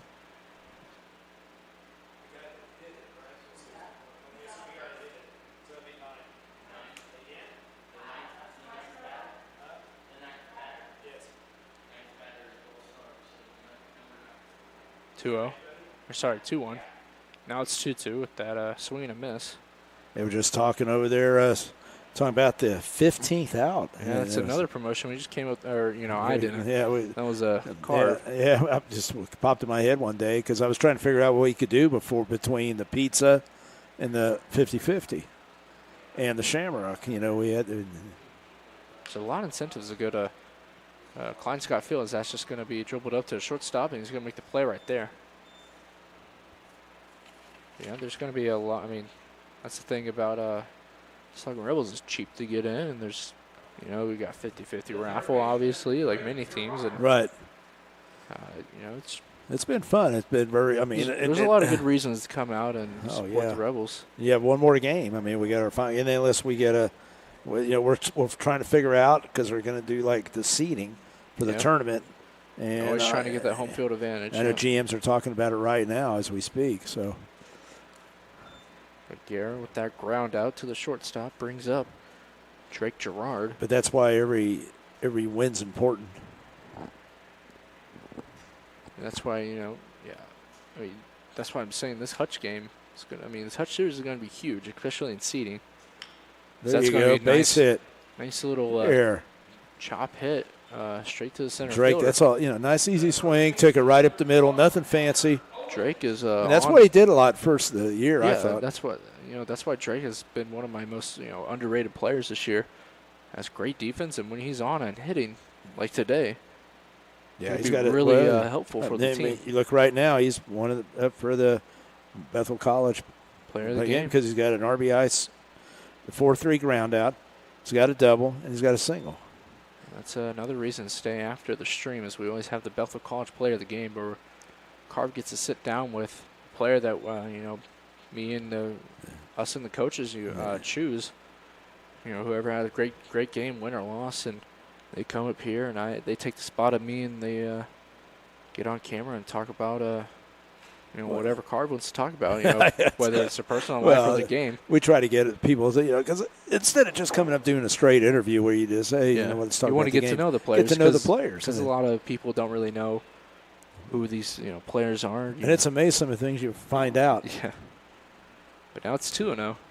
I look back at some of the things that guys tell us, what kind of music they're into. And so that's going to be a nice pitch by Herman right there. 2-1. I remember Sorensen talking about how his parents met at a truck stop many years ago, which she worked. It's pretty neat he was talking about it. It's really neat. To listen to these guys. It's going to be fouled back for Owens. Owens now facing a 2-2 count. And talk about how their careers, how they started out, and in high school, and how'd they find their way here to Newton, Kansas. Yeah, that's what I've always been interested in, but because I'm a reporter at heart, commentator second. Now it's 2-2, and Owens. There you go. Take it that way. That's what Owens needs right there. Is that's going to be another Central National Bank of Newton single. We have, we're at 8 hits right now, and I think 7 of those. There comes Coach ready to take him out. So this is, against one of the league's top pitchers, if not the top pitcher right now. Yeah. 5-0.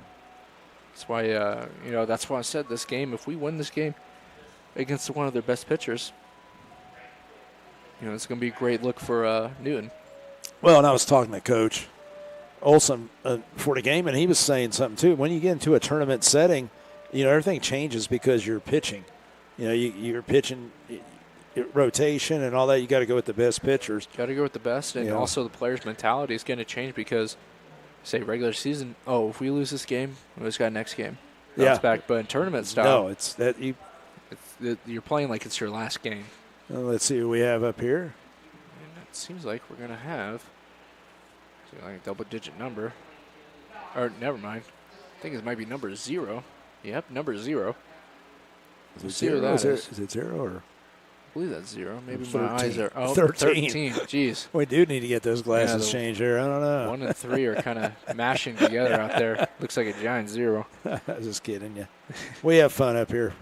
And we'll see who number 13 is for the Monarchs.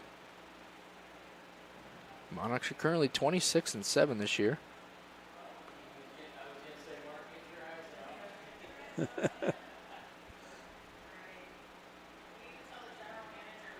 Number 13.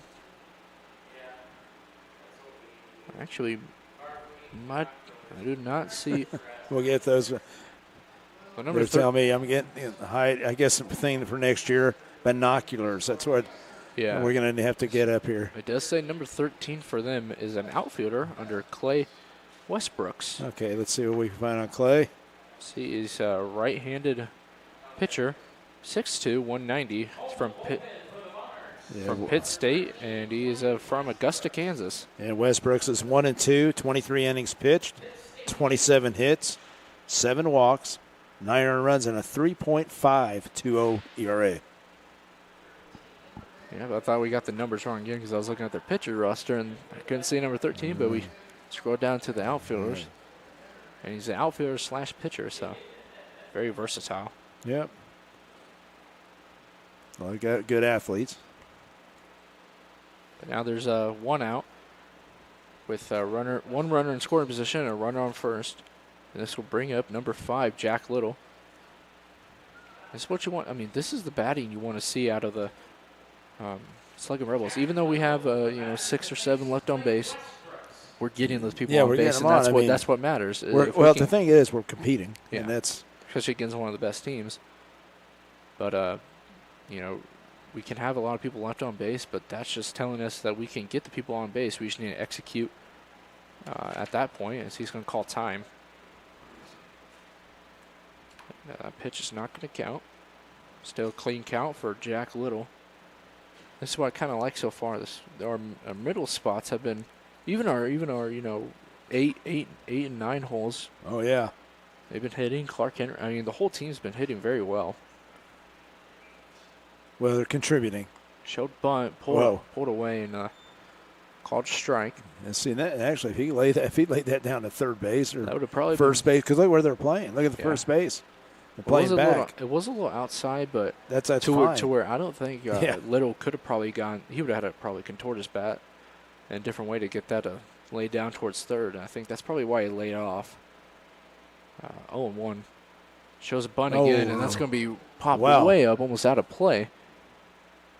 But now he's 0-2. So now you got to think is. I was going to tell you too. We also got a little shout out here.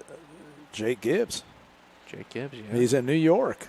Oh, is he? He's watching us and enjoying the. I did the exact same thing when I was on break. He did the same thing, watched us, and that's when Andrew had to fill in for you. And we were talking about you, so we knew, we better not say anything bad. You know Andrew. Yeah, I would check the live streams when I was. Yeah, I think one of the games I checked was right after the Mets got pummeled by the Astros. I was heading back on the subway. So he looks at ball number 1. Yeah, Little is struck out and grounded out to shortstop. So it'd be nice to see him poke that ball out there. But you look at second base. It looks like the shortstop's second base playing in that hole over there towards.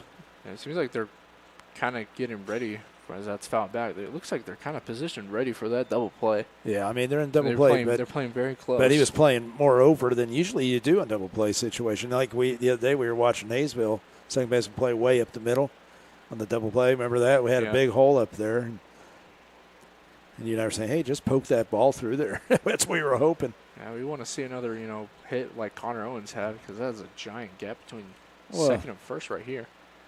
So he's going to strike out swinging right there. See, like a little, I don't know, like a desperation kind of swing, but Yeah. trying yeah. to foul it off, and Well, and just again, didn't really work out. we got the runner in scoring position. And Henry had a big, he's 2 for 2. Yeah, Henry had a great single.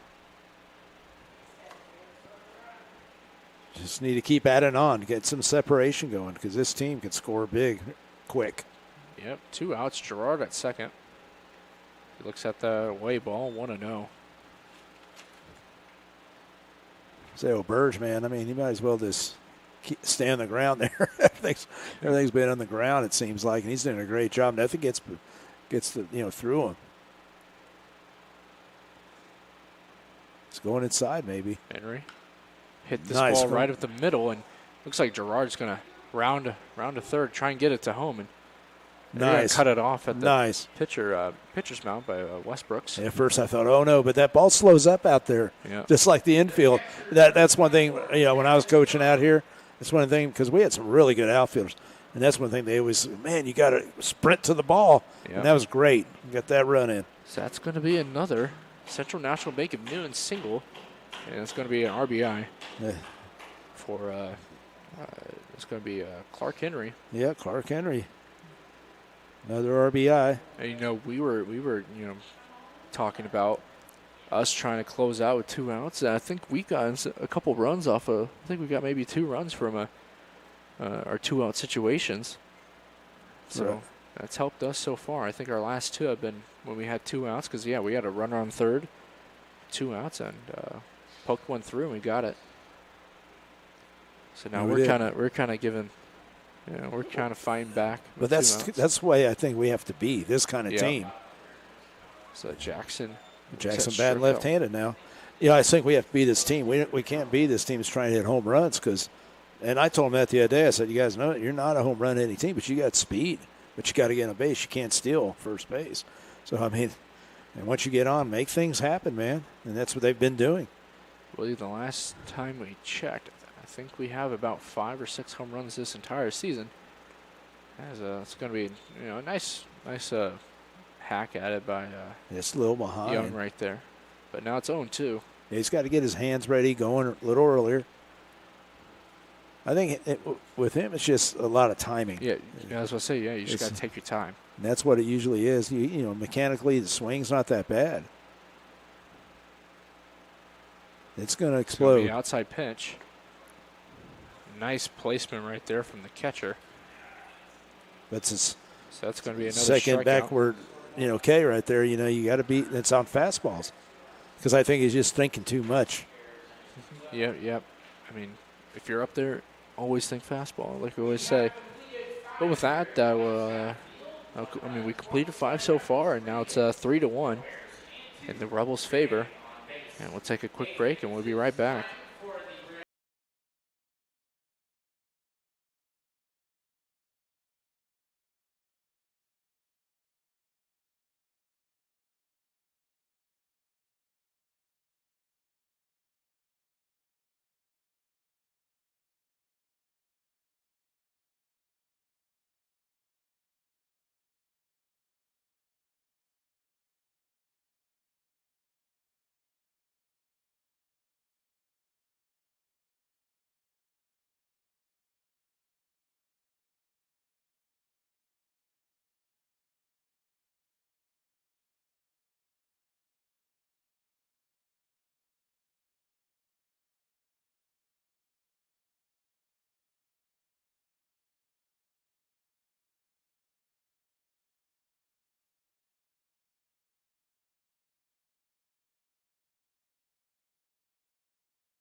Yeah, welcome back.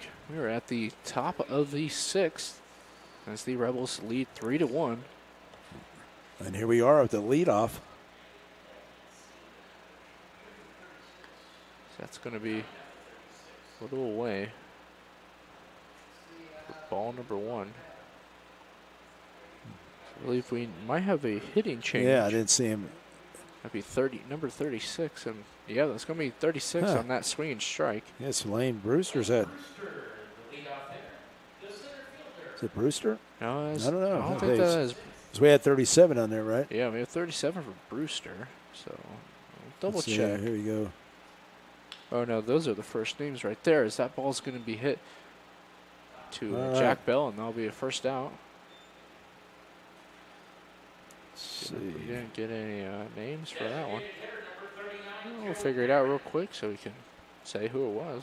Yeah, I don't know if Brewster injury or what. He was. Oh, no, Brewster is number 36, it says. I don't know why he was down as 37. Oh, was it 36? Okay, Yeah. so we're right. Okay.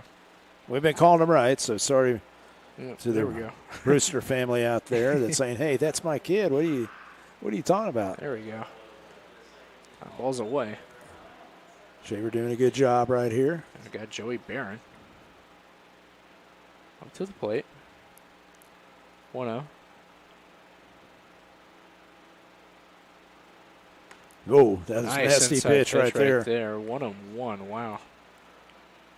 1 ball, 1 strike, 1 out. No runners on base.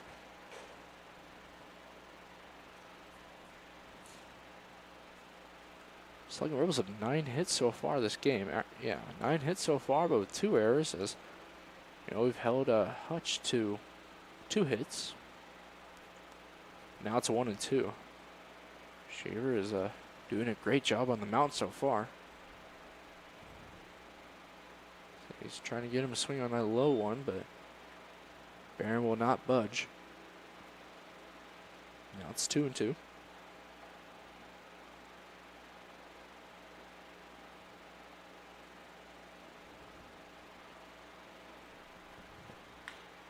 So that ball is hit to Jack, or not There you Jack go. Little, sorry, that is Jack Bell. So like I always said, there's a lot of Jacks on this team. So I know some of yours you have the same names or yeah, just Jack Hill and yeah, we've had that. yeah, Jack Bell, Jack Little, and then Jackson Young. All 3 are in the lineups. Got 66 people watching. That is our, I believe. Well, we almost had 80, I think. We had like 79, so I think that's going to be up there as one of our peak concurrent viewers. So it's always exciting. Want to know. Thornhill. Thornhill doing a great job. Such a consistent hitter. I mean, I was looking at some of the, his games and everything, and just consistent. As we're going to actually have a mount visit. Yep, we're going to get a pitching change from Schaefer. It's going to be quick right here. Huh. Okay. Yeah, The 2 outs. Yeah. We'll see what's going on. Yeah, they're telling them to. Is it a check on him or something? I don't know. We'll see. No, Actually, I think we're getting people to practice. I think they're going to start warming up the bullpen. Yeah, you got Katie out there. So something might be wrong. Katie in the I didn't see anything. white I don't shirt. know. He must. I guess I was looking down. I didn't see him. That's our athletic trainer. She's in the white shirt coming up to the mountain right now. Can't So really see her on the he's all right, but screen. he's holding his shoulder. So Yeah. But they are getting the bullpen warmed up, seeing if anything does happen. yeah, I hope they do. If they just, I Um, mean, he's been looking great too. But at one pitch and you can feel something yeah. in your arm. yeah, I've definitely had some friends who's done that. But Schaefer pitching great so far. We'll get some stats on him real quick, see if he is done. But so far, he's pitched 1.2 innings, and he's walking off the mound. That's too bad because he was doing really good. I felt good about him. I mean, he was Yeah. He's got the 2 outs, top two guys in the lineup. As we're going to have a Pizza of Noon pitching change, but Schaefer's final innings so far is 1.2 innings pitch, 0 hits, 0 runs, 0 walks, and 0 strikeouts with 5 batters faced. So, he clean all around. Right. As, okay, so let's see. Who's in the game? Is that, I believe, in that Carson Hine, maybe? Yeah, it looks like Hine right there. I mean, we'll see when he turns around. Once again, this pitch and change is sponsored by Pizza of Noon. Yeah, it's Carson Hine. Numbers 16 or 18. 18. Carson Hine right there. Tabor College, 5'10", 155 from, we always kid about it, the big town of Lebo, Kansas. He'll have as long as he wants to warm up. That's one thing when you come in for an injury. Yeah, because, I mean, when that happens, you don't really get to, be in the bullpen and warm up. As get some stats on Hine this season. Yeah, that's what I was looking for, too. I know he's had some good outings.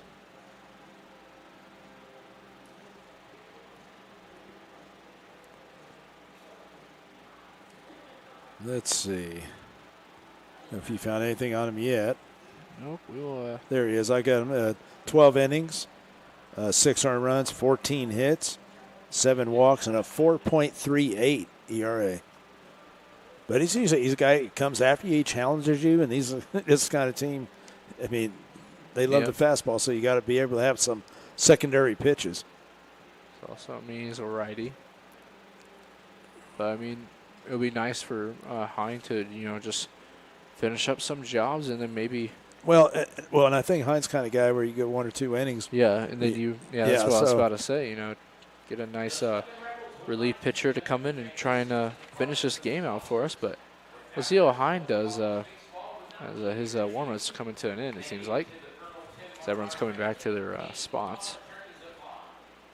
But, man, this has been a great game so far for the Sluggin Rebels. But like we always said, there's still a lot of game left, especially for Hutch. And, I think we're up, 2 or 4 runs against Cheney. At one point, we were up like 5-1. And we gave up those runs pretty quick, and then I think we eventually lost. As now we're resuming play. Thornhill still up to the bat, 2-0 as Thornhill crushes that one to the right field side. They said right off the bat. Clark Henry just won't be there to make the play right there. Yeah, he jumped right on him. I mean, that fastball, like I said, that's one thing about him. He'll come right after you. And these hitters are the type of guys if you throw a fastball right in their zone, they will attack it. So that was actually Jack Little out in right field. Clark is playing left field today. Excuse me for that one. Yeah, it's kind of been a little change in here today. I'm so used to seeing left field, I'm automatically thinking Jack Bell. So that ball's going to be popped up deep to left field, and see if Clark Henry can get under that one, and he does. Good deal. And now in the inning. A lot of room out there. Yep, and we always talked about that, how much room there is. I mean, I don't know if I know a lot of Hutch people are watching this, but you can't really see it on the screen. But man, there's about maybe 10 yards of difference in the outfield or in the foul territories. Yeah, I'll have to measure that out sometime because there is. I can't count on my fingers how many errors we've had. Trying to pick off someone at first and the ball goes past them. Because if that ball goes past the first baseman, that's going to be a triple. For all you guys watch Major League or Oakland A's fans, they're known for the great. And it kind of resembles that, all that room out there. So a lot of balls that you think that would be a foul ball, they stay in.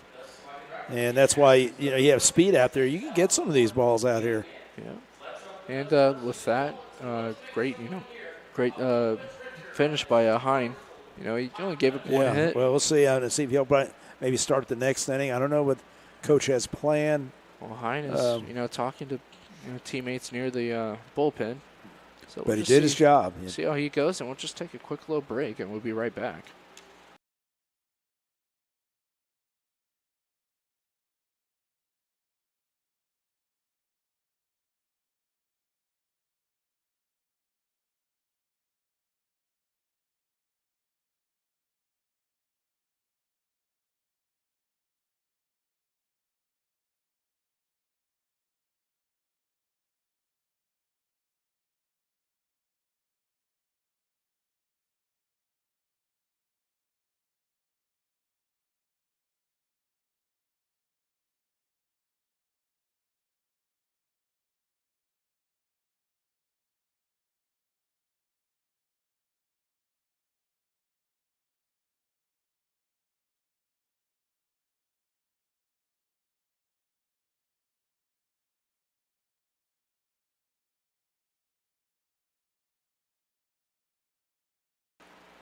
Now Easton Elliott is starting off the bottom of the 6th.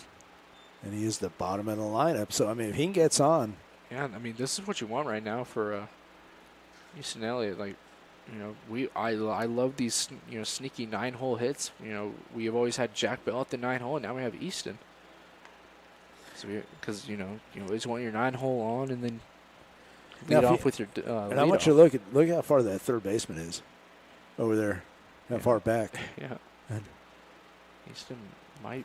And he doesn't look like he's going to use it to his advantage. That's going to be another foul. And I'm saying, because I was a third baseman in my career. So was I. And the thing is, if I was getting tested all the time. They'd always try to test you, especially early in the game, see if he can field a ball coming in. And oh, yeah, they would have. I mean, as I was playing Little League, you know, or actually, well, not like maybe early kid pitch, but they would like to test me, but my pitchers always had my back, so I didn't really play up too much because they knew I was a big boy out there and I couldn't really run that. You know, it would have been nice having somebody like Skip Johnson here just talking to him about, you know, the coach of OU, just asking about the philosophies now. And we were actually talking about bunting down there. 1-2. So it's going to be 2-2 for he says, and Elliott. he was talking about in one of the games, and, you know, you watch OU quite a bit, and he said that one of the games where they had a pitcher that didn't field that well, they bunted, and that's how they won that game. You know, it helped them into the playoffs. 2-2 for number 2. So he's going to take a nice swing at that one, but just miss it for strike number 3. That's going to be out number 1. I think that's going to be strikeout number 1 for Westbrooks. And it's only the 5th strikeout. Yeah, I mean, great. That's what I'm saying. I mean, this is what we want out of the Rebels.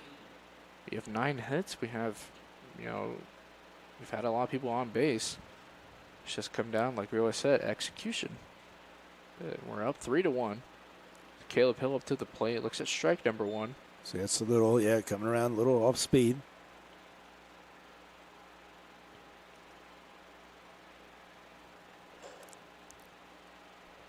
Caleb Hill kind of chops at that one, and that'll be a nice flip play. Yeah, nice flip by the second baseman. That was Thornhill on that one. Yeah, pretty under control.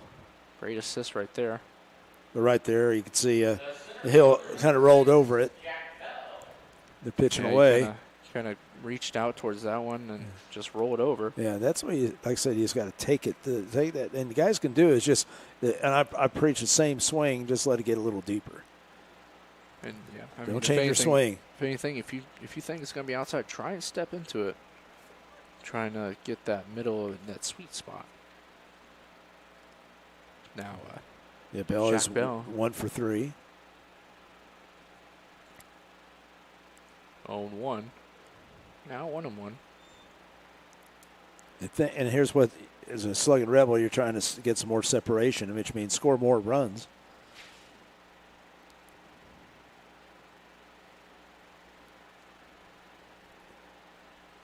Westbrooks.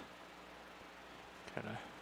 And that's one thing that I know we talked about earlier, and especially in the year about finishing ball games. We get leads and then give them up, and it's like you can pitch that Gillick every game, something like that to finish games. But it's like that situation. You got to finish, and the best way to finish is score a lot of runs. Bell's gonna get a little too under that one, and that's gonna be fouled back. But now it's 2-2, 2 outs with the 2-hole up. But the more you score, you get that separation, the gap there, and that puts more pressure on a team like Hutch. So he'll hit this one, and that'll be another play for Thornhill as he's going to actually bobble it, but he's still going to make the play right there. Wow, great hands. Great reaction. It's like a little juggling act there almost, wasn't it? Yeah, great awareness by Thornhill right there to keep the ball under control and make the play right there. It's first. And with those 2 assists from Thornhill, we head to the top of the 7th. Score still being 3-1. And we'll be right back.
And welcome back. We're at the top of the 7th, and Cade Clemens here to lead off for Hutch.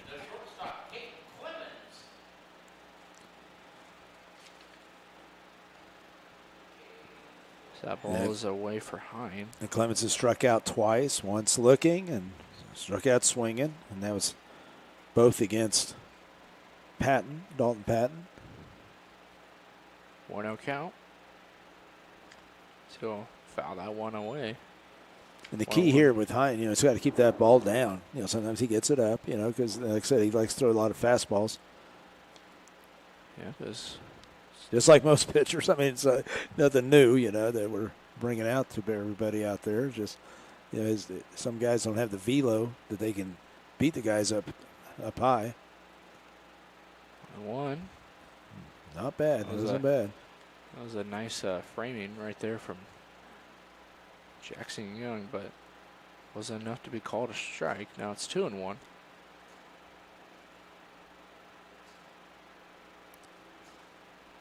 That ball just, didn't. I mean, kind of held on to the ball a little too much as I hit the dirt. Yeah, that's the thing right here. It's just like I said, he's walked. I mean, we talked about it. I was looking at his stats.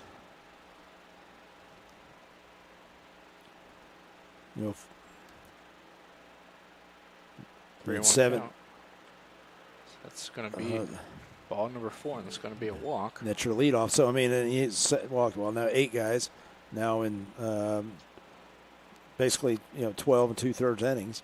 So you don't want that ratio. You want to make sure and especially relief pitchers, they got to come in and throw strikes. That's their role. Now we got Clemens on first, and now we have John Jenkins, the right fielder. Jenkins flew out and struck out. He's going to pop that one up right side, but I'll be out of play. I'd like to take a quick moment for a lot of new viewers. And when it gets kind of nighttime, it doesn't seem too bad right now, but when it gets pretty dark and those lights get pretty bright, the stream quality doesn't look too great, and we'll apologize for that every time. But we are using webcam, so we can't really, mess with focus or anything like that. And, we try and use our commentating skills to. Well, that's it's the things we were talking about. People keep asking, can we donate and all that, or yes. get money? That's definitely a new camera. If anybody wants to ever think about helping us out, I mean, that's one thing we don't have in our budget, but we'd like to get that, especially for next year. 1-1, now 2-1. Man on first. Yeah, right now we just could use that ground ball. Hutch being a little patient right there. No outs. Jenkins. Looks at another low ball. 3-1. Yeah, you can't, like I said, you can't get behind, especially, I mean, there's nothing against Carson Hines, just that he doesn't have the velo to, to blow it by guys, so he's got to, use off speed, mix it up, which he's done. He could do it.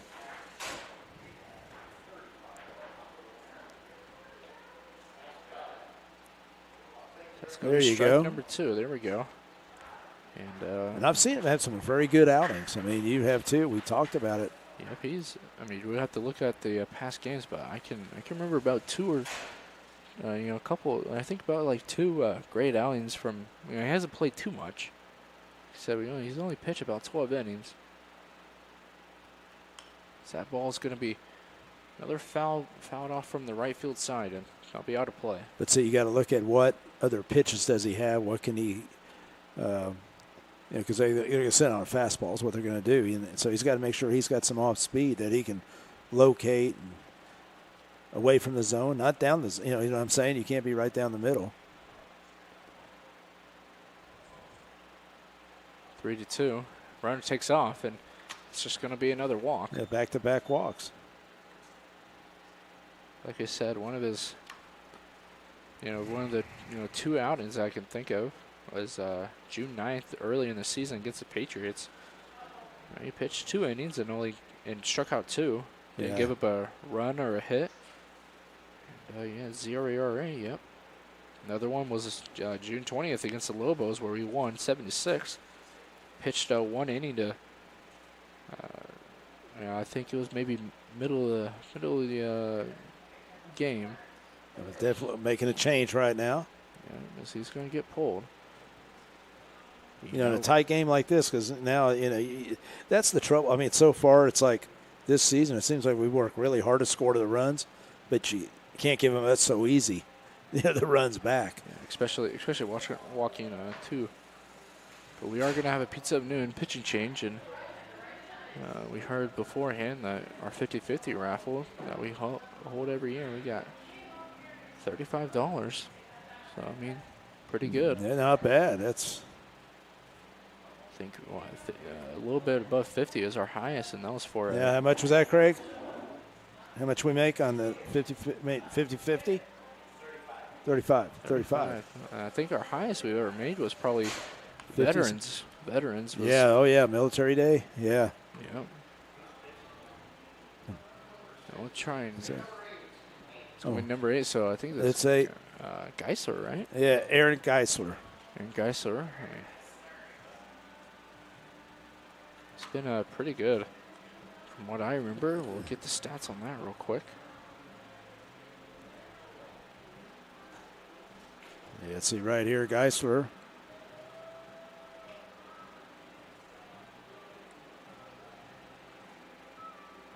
He's 2-2 with 14 innings, 14 2/3, 8 earned runs, 16 hits, 6 walks, and a 4.91 ERA. Once again, if you're joining us, we're at the top of the 7th. Sluggin Rebels lead 3-1. As always, I'm Jared Olechner here with Mark, who we call Carve. He's the GM of the Sluggin Rebels. And again, I was going to talk about assistant GM. Jake Jones. It was his birthday today, and I got him some cupcakes. So I'm bringing him. I have him in my car, and as I'm pulling up, Mr. Jim greets me, and we say, "Hey, you want to help me?" And I get 6 cupcakes fall out. So when we hand him the cupcakes, all these cupcakes, missing. like 2 dozen. Yeah, there's like, I said, believe me, we didn't eat them. We they just fell out. He was all right. He was happy that we surprised him. So we got Alex Burge, the catcher, up to the plate. No outs. Runner on second and first. I don't know if he'll bunt or not. Let's see. Nope. That's going to be strike number 1 for Burge. And Burge is right here. Grounded out twice so far, both to second base.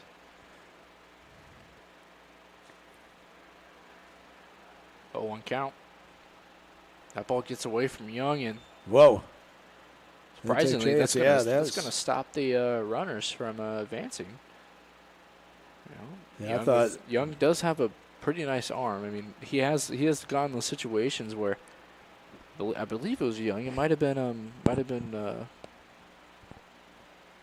no, I can't. Harper, yeah, it might have been Harper where ball got away just a little bit for a runner from third to try and steal home, and Harper's there. It was either Harper or Young, and they were there to recover and get the out as that ball's just hit to the left field side, and they are going to run towards home. And that's going to be a run for the Hutch Monarchs. Runner still at second and first, but it's going to be 1 run and a hit for the Monarchs. So that's going to be RBI to Alex Burge. Yeah, with no outs. Like we always said. And he's got a double. In the error, that was the E5.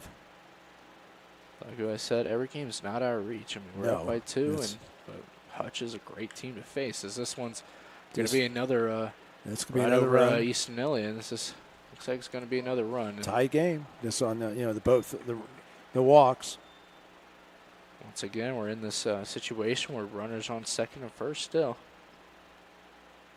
Geisler shaking his head in disapproval. It kind of sucks.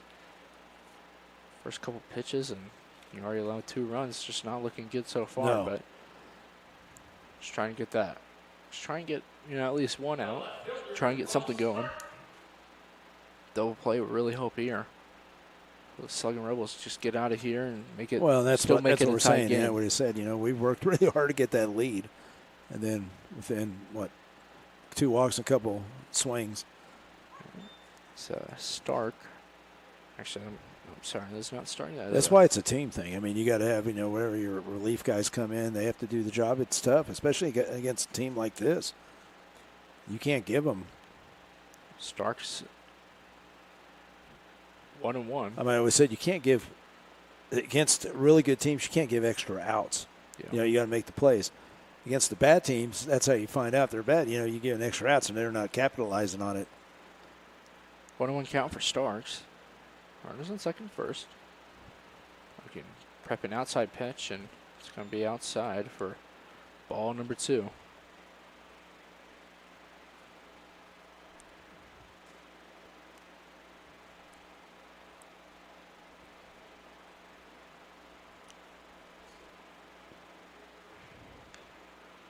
It's going to be fouled off. Now it's 2-2. When you look at these games, you kind of measure them. Let's say the Cheneys, the contest, these are the top 2 teams.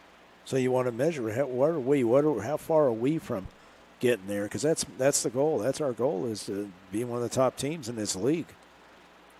And I feel we're making strides, but then we take steps back sometime. And 2-2. It's going to be another foul ball. Out of play. And I think we've done a good job recruiting kids, very talented kids. Just got to put it together, keep working. And there's a reason why Hutch is always one of the top. There's always a reason Cheney is.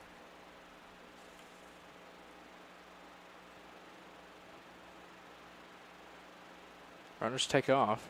Nope, almost did. It's the fake steal there, which I got halfway down the baseline, so I mean I wasn't shocked that if he were to steal. That's always a good time to do that right now, trying to get the walk, trying to distract him so you get a walk off a pitcher. Yeah. Full count now for Starks. It's going to be another walk. 3 walks. Yeah, this is just not what you want right now for the Rebels, but now there's bases loaded. Yep. With the top no outs. No outs. Top of the orders now, so I mean. Pitchers have got to challenge guys. And now you got the top of the order up. I don't think the Rebels want to waste too much of their rotation right now, considering you got 3 more games against Hutch. Yeah. You want to bring out the best of the best, but not in the first game. As you still got 3 more. You want to try and space them out. So that ball's going to be a nice little gapper, but Clark will be there to kind of break it up. I'll still score 2 runs. As bases are loaded once again. A double? Yeah, sorry, that is a double. Yeah, it's a double. Thought that was a runner at first, but that is the first base coach. Yeah, this isn't what you want, and you guys, you want guys to compete. And I feel like our pitchers, and I mean, right now I think Coach Olson and his staff, they're trying to do everything they can to keep this game close. I mean, we obviously, we had Dalton Patton in there who kept them, he kept this game close, did a great job. We got the lead, but they're good guys, good pitchers, and all that. But just against a team like this, it's different. That's all I'm saying. Because what I'm saying, some teams you could get away with all this, but sometimes this team will bite back. No, they're disciplined. I mean, look at them. They just little base hits. They went in.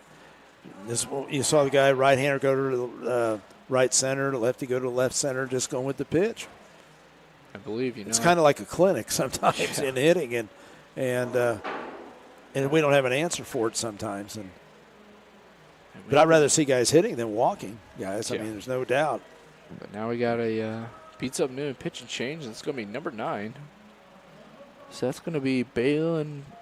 No, that's not Balin Sorensen because Balin isn't on the team anymore. No. We'll see who this is. We'll get more information.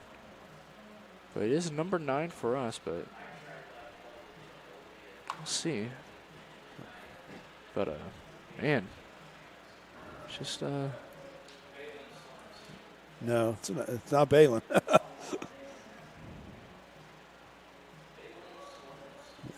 No.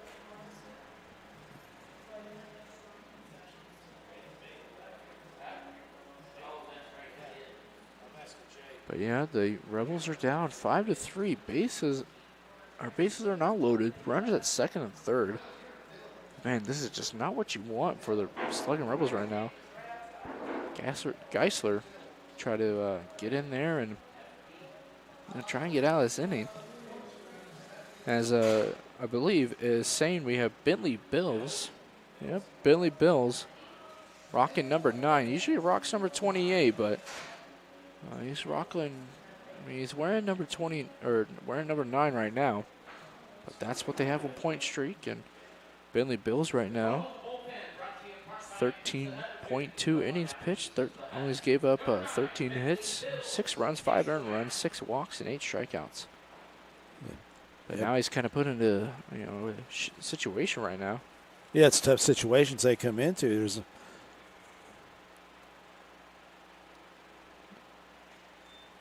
now you got Joey Barron up to the plate. You're hoping that somebody steps up, and we still have no outs. So Barron will pop that one up, foul, 1-1. Final, what am I trying to say? Final stats for Geisler: 0 innings pitched, 3 hits, 2 runs, 2 earned runs, 1 walk, and only 4 batters faced. It's not really the Geisler that we kind of know, as that one's popped up foul, and we're going to try and make the play, and not enough foul room. No, not enough. Not enough out there. So that's just going to go right over the Sluggin Rebels dugout. But now it's 1-2, so nice strikeout here. We'll give some momentum. And it just shows, how important pitching is. Yeah. That's the thing that I think that, right there, just we're staying right in there, and we just got to keep improving. And, hopefully by this time you thought, okay, we're doing better. So that's going to be a not so deep foul ball, but might be deep enough for him to test him, and he will. And we'll see this play at the plate, and we'll not get there, but try and get the runner at third, and almost got him. The runner at third was kind of I think right there that they should have been called. Gerard should have cut it off and would have had him. Right there. Yeah, as of now, it's they were taking off. They were going. Now it's 6-3. Runner on third, 1 out. Now you got Sawyer Thornhill.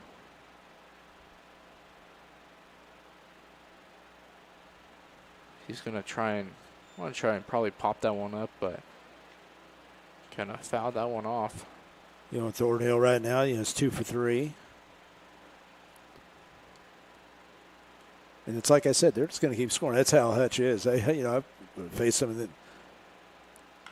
So that's going to be a nice hit by Thornhill, and Jack Billis just not fast enough to get there. That's like great hustle.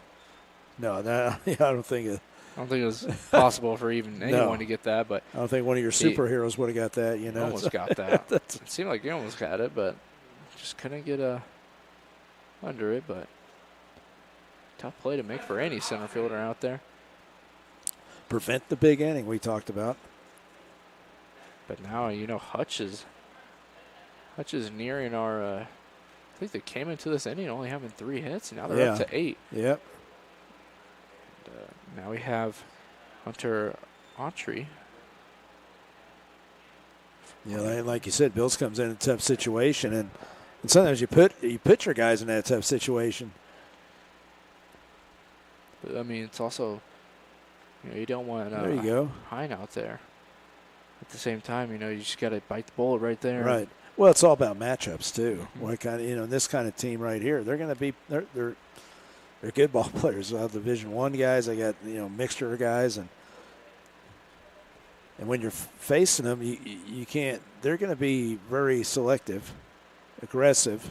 Check swing right there, but that ball gets away, and now I'll send Thornhill to second. Well, Bills definitely has some movement. That's the thing that you look at it and you hope that. No, you just hope that that we can get out of this inning without we minimize right there. This is it. Last time we've seen Bills play was at the Hayesville Aviators. He pitched 2.2 innings. I'll say his stats after this pitch, and it's going to be a ball. 2-2 now, but pitched 2.2 innings. Gave up only 1 hit and walked 2 with 11 batters faced. So, I mean, we got the win on that one. Yeah. You know, that's the thing. Guys want innings. Runner on second. So that's going to be a nice hit towards right field, and that's just going to be might be an error on that one by Jack Little, and he kind of bobbled trying to pick up the ball on that one. That's Jack lost the ball in the lights or something. Yeah, and that's going to score a run from second for the Hutch Monarchs. Like I said, they will keep scoring. They'll keep doing it. So I believe, and that's just how they are. I mean, that's how you're a championship team. They won it last year, and that's how they are. You know, they're going to be like that. So I believe we're going to count that as an error. I believe, yeah. I don't know what happened on that one. You know. Yeah, I don't know. But yeah, you couldn't. It seemed like you just couldn't locate the ball right there. So that's going to be a strike right there. A nice pitch by Bills. That's a terrible 7th inning right now. That set the tone. You know, when we come in with a lead. And now we just gave up seven runs so far, and we only have 1 out. It's just not what you want right now for any baseball team. No. So there's going to be check swing, but that ball gets by, and you know Jackson Young looked past the ball and kind of shook his head a little, just saying, "Ugh, don't want that." Especially runner at third with 1 out. So now if it's just a sac fly, it might just score. You don't want this game to get too out of hand, but. I mean, right now. It's gone pretty crazy so far. Yeah, it's not like we predict. We thought, we're going to be hanging right in there. They might score. Maybe they'll tie it, whatever. We'll just keep, it's that kind of game. Did not expect the 5-run lead right now. It's going to be ball number 2. But, yeah, I mean, as a coach, I don't know what you're trying to do in this situation. Like, let's see how Bills finish out this inning, but it's going to be tough. Now it's 3-1. Wouldn't mind a walk here to try and get a double play maybe to end the inning, but we'll see. So that's going to be a nice strike right there from Bills. Full count He needs now. that right there. 3 balls, 2 strikes, 1 out, man on third.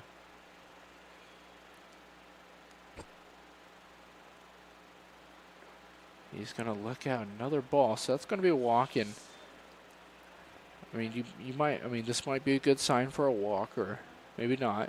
Depends on what happens right here. I mean, might get a rollover double play to end the inning.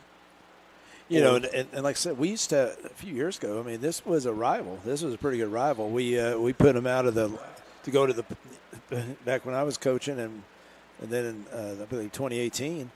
That we put him out of the tournament, the regular postseason tournament, to get the bid to the. So we've always had some good games, back then. In recent years, it hasn't been that big a rival, and we were hoping, but they still have the same coach, Coach McCune, and I'm sure he wants to kick, our butts. I mean, that's just the way he is, and that's how you have to be. So that's going to be a nice hit ball towards center field, and. That's going to score a run, though. Yep. There's going to be 2 outs now.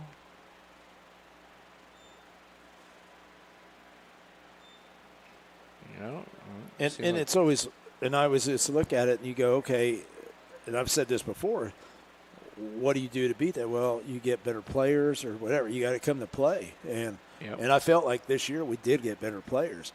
So this is just, you look at it, it's just a bad inning right now. Yeah.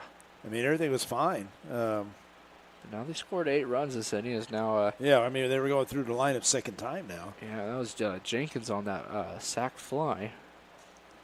Now Burge is back up. Yeah, I mean, you got Clemens and Jenkins. The third time now is Burge in the same inning. That's not good, So it's.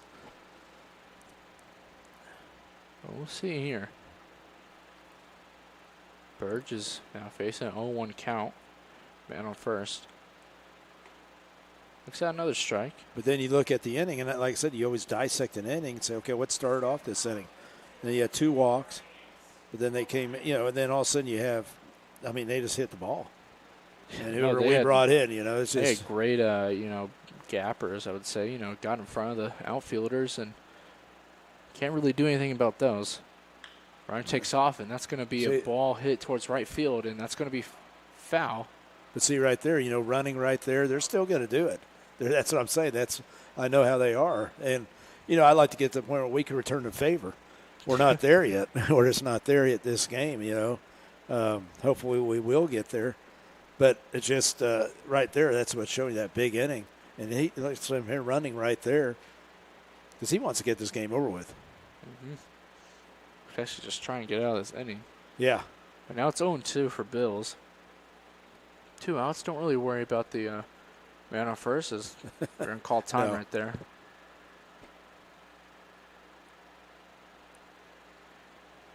Quick check back, and now we're ready.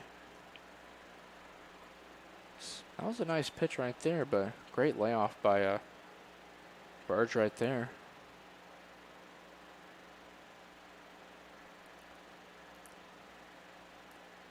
It's going to be a tough crowd tomorrow. They always have. They have the beer garden and all that. It gets a little crazy up there. Yeah, I'll be interested to see how Hutch's fans are. They seem pretty nice so far. And they're I'm just telling you the truth. They want to kick everybody's butt too. You've seen that. And I've been an opponent there many times through the years. And well, when I did the tournament for NBC there, I don't remember if Hutch was. I think Hutch was a. Hutch was the team there, I think, that played in those opening rounds at Hutch down there. If I do recall, but I do remember there being a pretty loud crowd. Oh, it's. I've had some battles when I was coaching here. We went and played them one time, and it was a late night game, and it got over like 2 in the morning.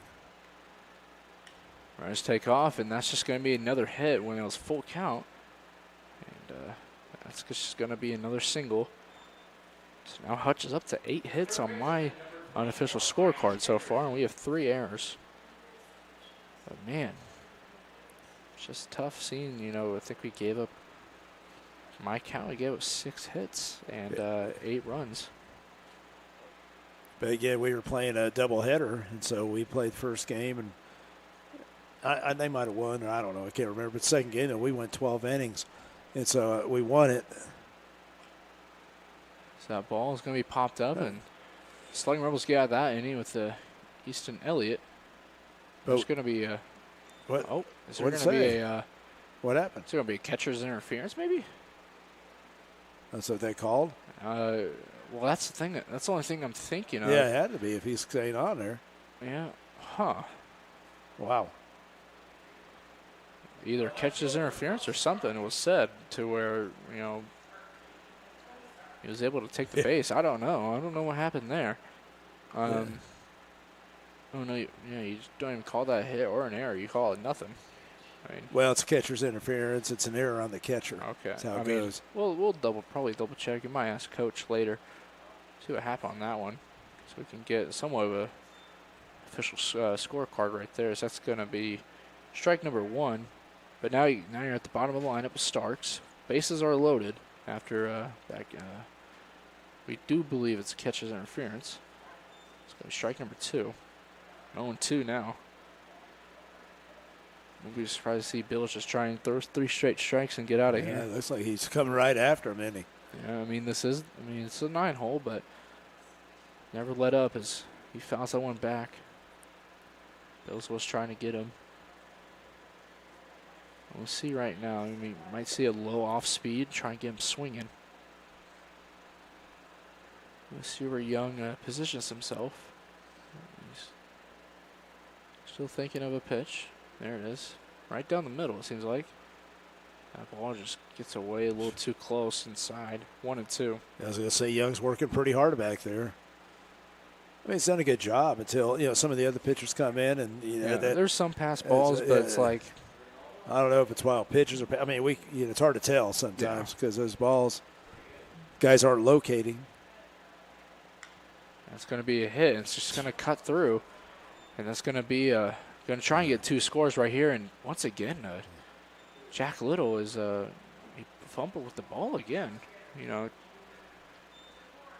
I don't know what's up with that one. I mean, either he got 2 ahead, and we're going to have another pitching change, it seems like. Yeah. No, this isn't the finest moment of the year. I'd say it's probably the worst inning that we've had all year, to be honest with you. And it's just one of those deals, and I didn't see it coming.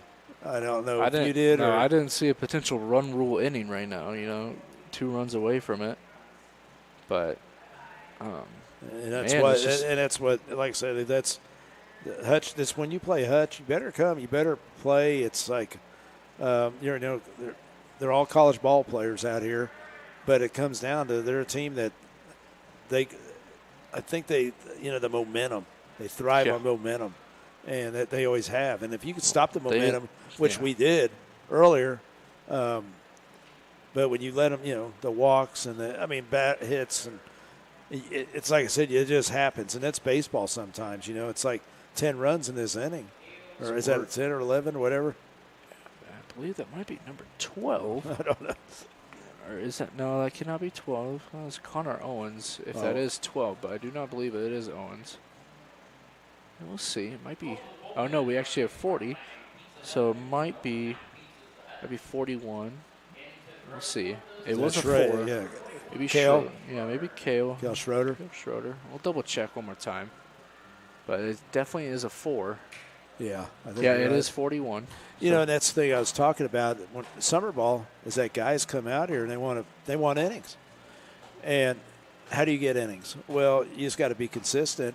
And the more consistent you are, the more innings you're going to get. But when you still have an opportunity to work. Let's say you're not pitching that day, you can still work in a bullpen. You know, work with the coaches before or whatever. You know, try to get better.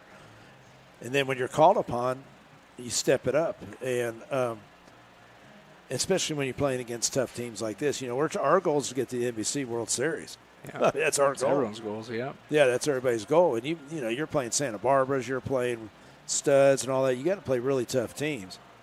But now, and I agree with what Coach Holson said, though. You know, it's a different scenario. Yeah. But now we're at the top of the lineup with Lane Brewster, Cole Schroeder up to the mount this time. Now it's 1-0. Runners on first and second. The ball's going to be popped up, and it's just not going to be in play. That'll be foul. 1-1. But the thing that's kind of worrying me right now personally. It's like, man, we've gone through 4 pitchers so far. I think just this inning, and I think it's been 6 total this game. But what I'm trying to say, you know, is later games this series, we're going to run out of rotation to where we're going to have to use some pitchers that have already pitched in the series before. It's going to be tough. Guys are going to have to step out. You know, we talked about depth, and it's not just depth on offense. You know, that's how we got one of our wins. Against the Lobos. I mean, granted, that game went to 15th inning, and we 12th, whatever. We won that game. We had a doubleheader, and Lobos like, we don't even have any pitchers left to that are fresh, and that's just a tough situation you don't want to be in, especially in the final game of your series heading into the tournament. You want some fresh arms for that tournament. Well, this like right here, a situation for Kale Schroeder to come in here, get this, put the fire out right here. 2-2 count for Brewster. So look at a ball, another full count. That's the thing about Hutch, man. They look at a lot of pitches. Yeah, no, they do. And like I said, somebody might be asking, what did an umpire call it? And a lot of them, they won't call. They won't expand the zone. That's going to be a hit towards right field, and Jack Little tried to get under that, and he made another.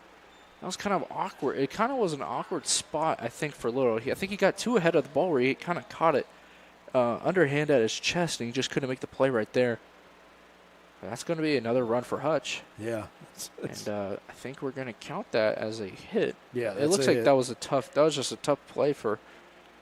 Oh no, but I'm tired of filling out little diamonds here. Oh yeah. Look at this. Yeah. Oh, But man. now Joe Barron's It, up for. it just gets me because how this was going. If you look at the scoreboard, Now we were we're- breezing, now time-wise. As Barron looks to, he's taking this hard whacks at the ball. He's trying to end this game right now. Yeah. One more run, and it's a run rule. And I thought Schroeder looked pretty good against him right coming in. Yeah, that it was 2-2. situation right there. Yeah, he was at 2-2. I had one walk, and then just a nice hit. Brewster, as that ball gets away, and advance the runner. Advance Brewster is second. See, that's what I'm saying. They're going to keep running. A lot of things, coaches. Usually you get like 10 runs, you stop it. So they're not 10 runs, but they're going to stay aggressive. And Yeah, if they do score 13, we still have one more chance. Still have an inning to get some runs back and not have a run rule. And we'll see, but we're not worried about that right now, as it's 2-1 for Barron.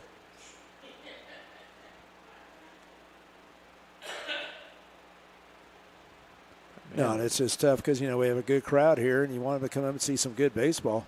And it was great baseball. And then it's like Jekyll and Hyde.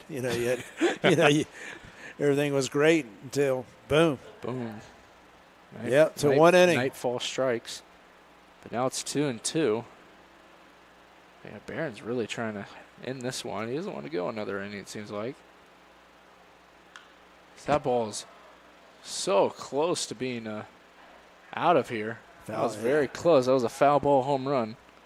That was a nice swing, but he just was too, he turned his body a little too much. Now it's 2-2. But man, we gave up, I think we gave up 9 hits this inning. So that ball's hit towards right field, and that might be a home run, and it will be. Home run for Barron. That's what they were trying. That's what he was trying He got to it do. right back. I mean, holy moly. So that's going to be a 3-run homer. And wow, unbelievable. Wow, this is. I think refs are. Oh no, they're going to get some balls. I thought the refs were going to talk to them about. Oh, it's just getting some baseballs right Yeah, now. okay. I thought the refs was about to Well, ask coach about something. Well, that's what I brought up right at first this inning. I said they're going to hit the fastballs, especially guys that don't have. I'm just saying the velo that they go blow by him. So you got to use off speed. Sawyer Thornhill. It's Kale here now. He's overthrown a little, and the whole thing is with pitchers, when you want to throw that fastball, throw less. You let your movement work. See now That was almost hit by a pitch because right he's there. upset right now, and that's the deal. Yeah. He's trying to blow it by these guys, and you saw right there. He kind of took a big deep breath and you just got to try and take his time on this one. But I was tell pitch when you start feeling I got to throw it. You're feeling angry. You just take a step back. Take a time on the mound. But now it's 3-0 for Thornhill.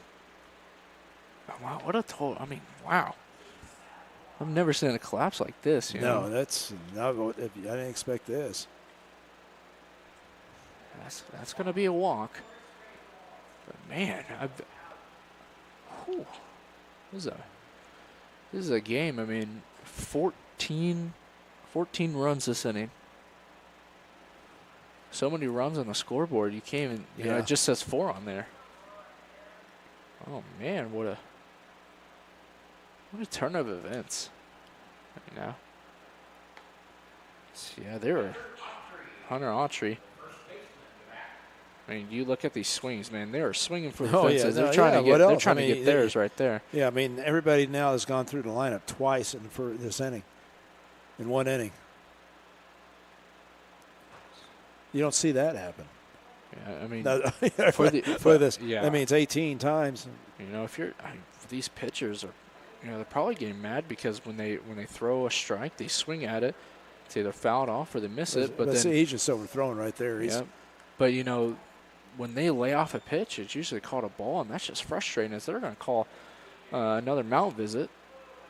And we'll see what happens here. Yeah, you can tell he's upset. I mean, after the home run, he's just rearing back and throwing it. Yeah, but the thing, you're not throwing strikes, so it's kind of a tough situation. And But as a pitcher, especially when you're in this situation and you're throwing these balls, or you're throwing these pitches that they're laying off and they're called a ball, you just don't feel too good. I think that's what I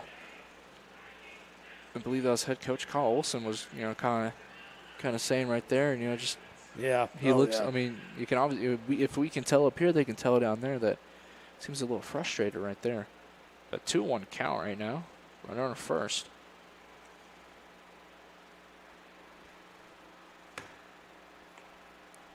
So the ball gets way inside. 3-1.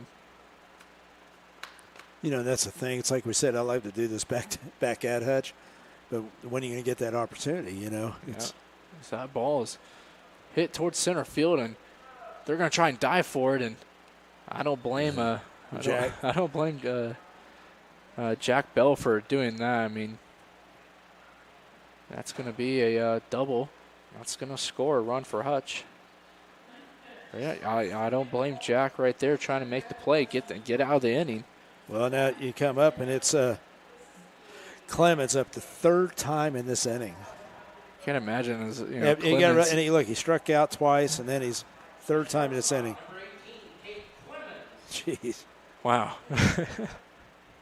It's unbelievable. And it's only that, and the runner's going to take off at third, and usually this time you don't run. You just have the guy hold it. Just have but it. That's doesn't surprise me. That's how he plays, and that's his way. So I mean, I'm not going to. That's just the way it is. You're not going to tell you guys to slow down or something like that. I mean, Hutch but you also have to get a feel for the game. Hutch is like, okay, you were up 3-1, and now we're going to start trying now. Well, especially when you're playing these guys, you got 3 more games. I'm the center. I'm looking at it as a coach at a college a long time. If it was like this series, you're up 13 runs, and obviously we don't have pitching left for this. Just hold it. But then, like I said, the coach's mentality. And Coach McKinney, he has opportunity because he's got a pretty good loaded team. I mean, if you're the opposing coach, like say, maybe my situation is that's gonna hopefully make the play at third, and they will. No, get him out of the inning. And what I was about to say, is if I'm Kyle Olson over there, I'm gonna try and convince Hutch that, hey, we're low on pitchers right now. Can you please bunt for us so we can get out of this? It's just, but he's the type of guy who wants to, they want to make a statement. That's his philosophy. Then again, for Hutch, just like, no, I want you to waste some of your pitchers' arms. We're trying to win this. But it's just the way it is. I mean, it's just, and it's and every year's different. It's like I said back a few years ago when we beat them and stuff like that. It wasn't like we ran it up on them, but it was just that we beat him, and he didn't like that. And that's Hutchinson. The Monarchs are a proud group, and they want to be dominant, and there's nothing wrong with that. I mean, I'm just saying again, the bottom line, you get better players or play better, and we played great. I was very happy until this inning, and it just fell apart. And I'm just saying you can't expect the team to hold off and say, okay, well, we're not going to score anymore. We'll hold off the runners. What I would do, I said, if I had over 10 runs in a game like this, I would probably hold off the runners. You know what I mean? Go station to station. Well, maybe if you're in Hutch's situation where you do have a bid, but then again, it's just like we have 3 more games against you guys, and you're wasting all your pitchers. Let's keep on doing it. But yeah, it's just different philosophies, and like I said, there's nothing I could do. We're not. It's nothing. It's just our players are going to have to bounce back and figure out a way to. Okay, you competed the first how many innings? 6, 7.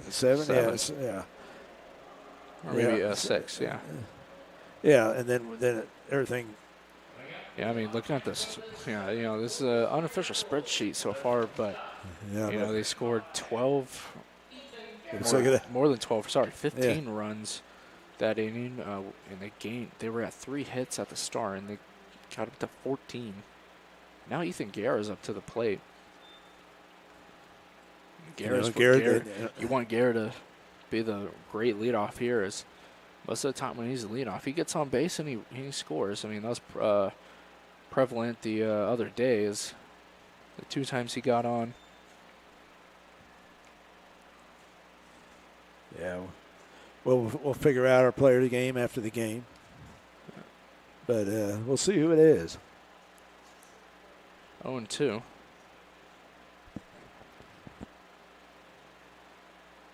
Guerra hit this one to the shortstop. And that will be Clemens to make the play on that one. And that'll be out number 1.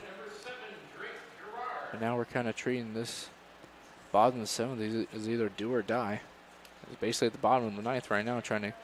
Well, we need 3 runs right now. Okay, what do I tell my team? Games 4 like runs, this, sorry. I'm not saying. I guess you say we're done right now. I don't know, but chances are it's going to be tough for us to come back. But the one thing that I'd bring my team together and say our next game, it's pride game. Pride.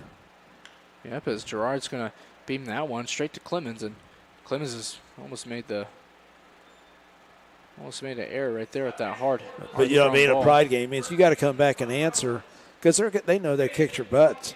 Yeah. they know it. And they're they're going to try to get in our heads. You cannot allow that. You got to come back and turn the page on this. Just tomorrow's a new day, but you got to come ready. Especially after this one. I mean, and you got to remember your college baseball players. That you need to come out here, have pride, come out here and answer tomorrow. And you might have to do it in front of their crowd, but do it. we got batting change. Micah Dvorak, he's in for Owens, I believe. Yeah. Connor Owens is done for today. But Dvorak facing an 0-1 count right now. Westbrooks, that one to the dirt, 1-1. Man, what a... Yeah, and I hate to say this because I've been real fortunate in my career. I mean, I've seen too many innings like this. 1-1, check swing. I'll be called for a strike. 1-2 now, and this could be it right here. And we'll see what Micah Dvorak has up his sleeve. But it is 16-3. We need 4 runs to not allow the run rule. Check swing, or not really check swing, but he thought about it and laid off 2-2. We have Jack Little on deck in the hole, however you want to call it. 2-2 count for Dvorak. Now we hit up the middle, right up to Westbrook. Yep. And now in the game right there, as a run will be counted. Yep. And that'll be the final. And your final score is, 16-3. And, it's just not what you want right now. No, that was definitely not the kind of game that we looked at. I was happy. I was excited. I mean, it was fun. It was fun calling that game, the first 6 innings, whatever. And then all of a sudden, it's just a new pitcher comes in, it's new tempo, whatever. I don't know. But a couple of walks, and then it seems like Hutch just they were on. Well, yeah, then after that, it was like, okay. And I don't know if it's, the pitchers, the bullpen, it's like getting to the bullpen, and that's what they did. Once they got into the bullpen, but it also showed the vulnerability of them when you have Patton, what he did the first few innings. He showed them that, you can, you can beat these guys. So I don't know, but it's kind of interesting. It's kind of see because we're going to have our player of the game. We're going to see that what happens here tomorrow, and it's kind of a thing where you just got to move on.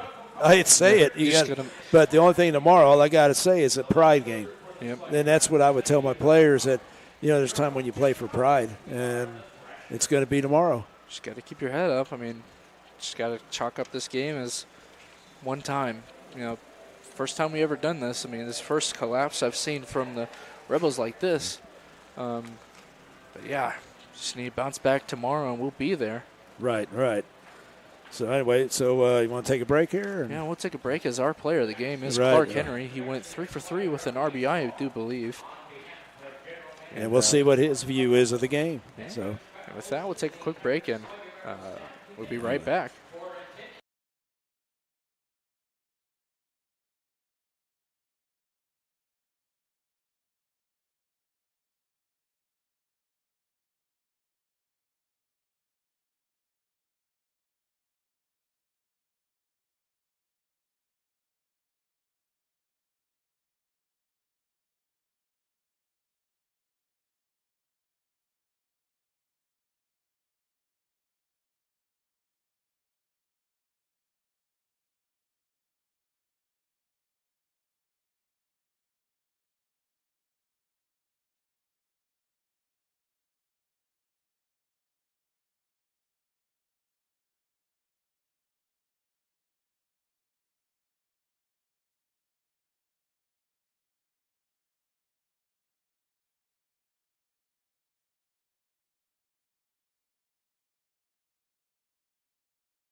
Well, our player of the game.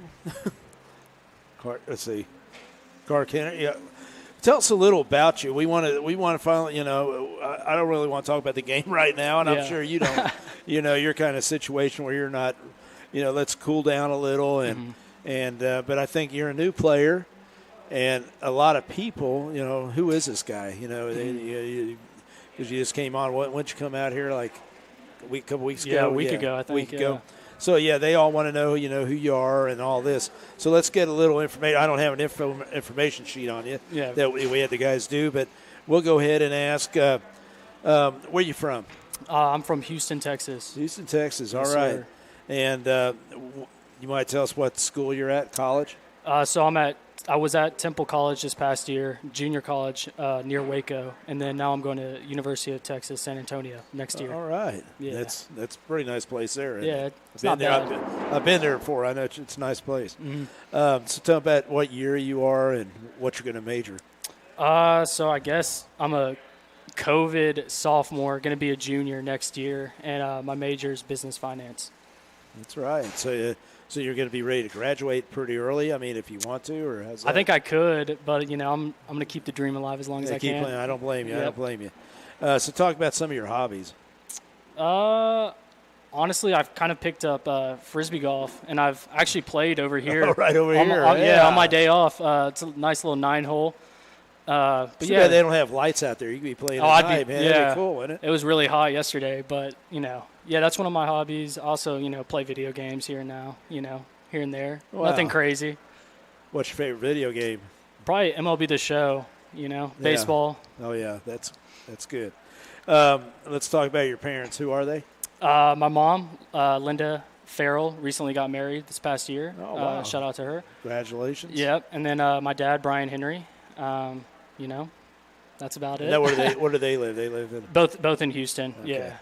Well, let's talk about it. You have siblings or? Yeah, I got a bunch of those. I have. You name them all? Let's hear 'em. Oh gosh, in order? I don't know if I can. Let's see if you can do that. So, stepbrother, he's like 31, 32.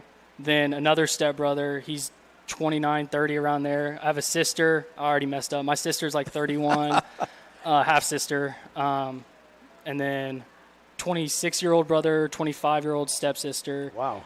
And then my dad started over, so I have a young sister. So she's 6. So Well, you got the Brady Bunch for sure. Yeah, I was going to say, and then at Christmas time, man, that's crazy. It has to be crazy. Yeah, I know it is. Okay, and then I was going to ask you, like, what high school did you attend? Yeah, so I went to Memorial High School in Houston. In Houston? Yes, sir. How'd you guys do, like, have a good baseball? Yeah, we always have pretty solid baseball. I think that's probably what we're known for. But, yeah, head coach Jeremy York, still there, been there for a minute. Yeah, no, great place. They really developed me, gave me a chance. So That's cool. Well, let's talk about your favorite sports team. Ooh. Don't tell me it's the Astros, huh? I'm a Houston sports guy, so my favorite team is the Houston Astros, man. Hey, that's all right. I'm a Yankees guy. So man. I'll be a good matchup coming up. Yeah, that's going to be fun. Yeah, for sure. I like Houston. I mean, I love watching their team, and I'm sad to see some of the guys leave. Some of the guys that were on been there for years and stuff.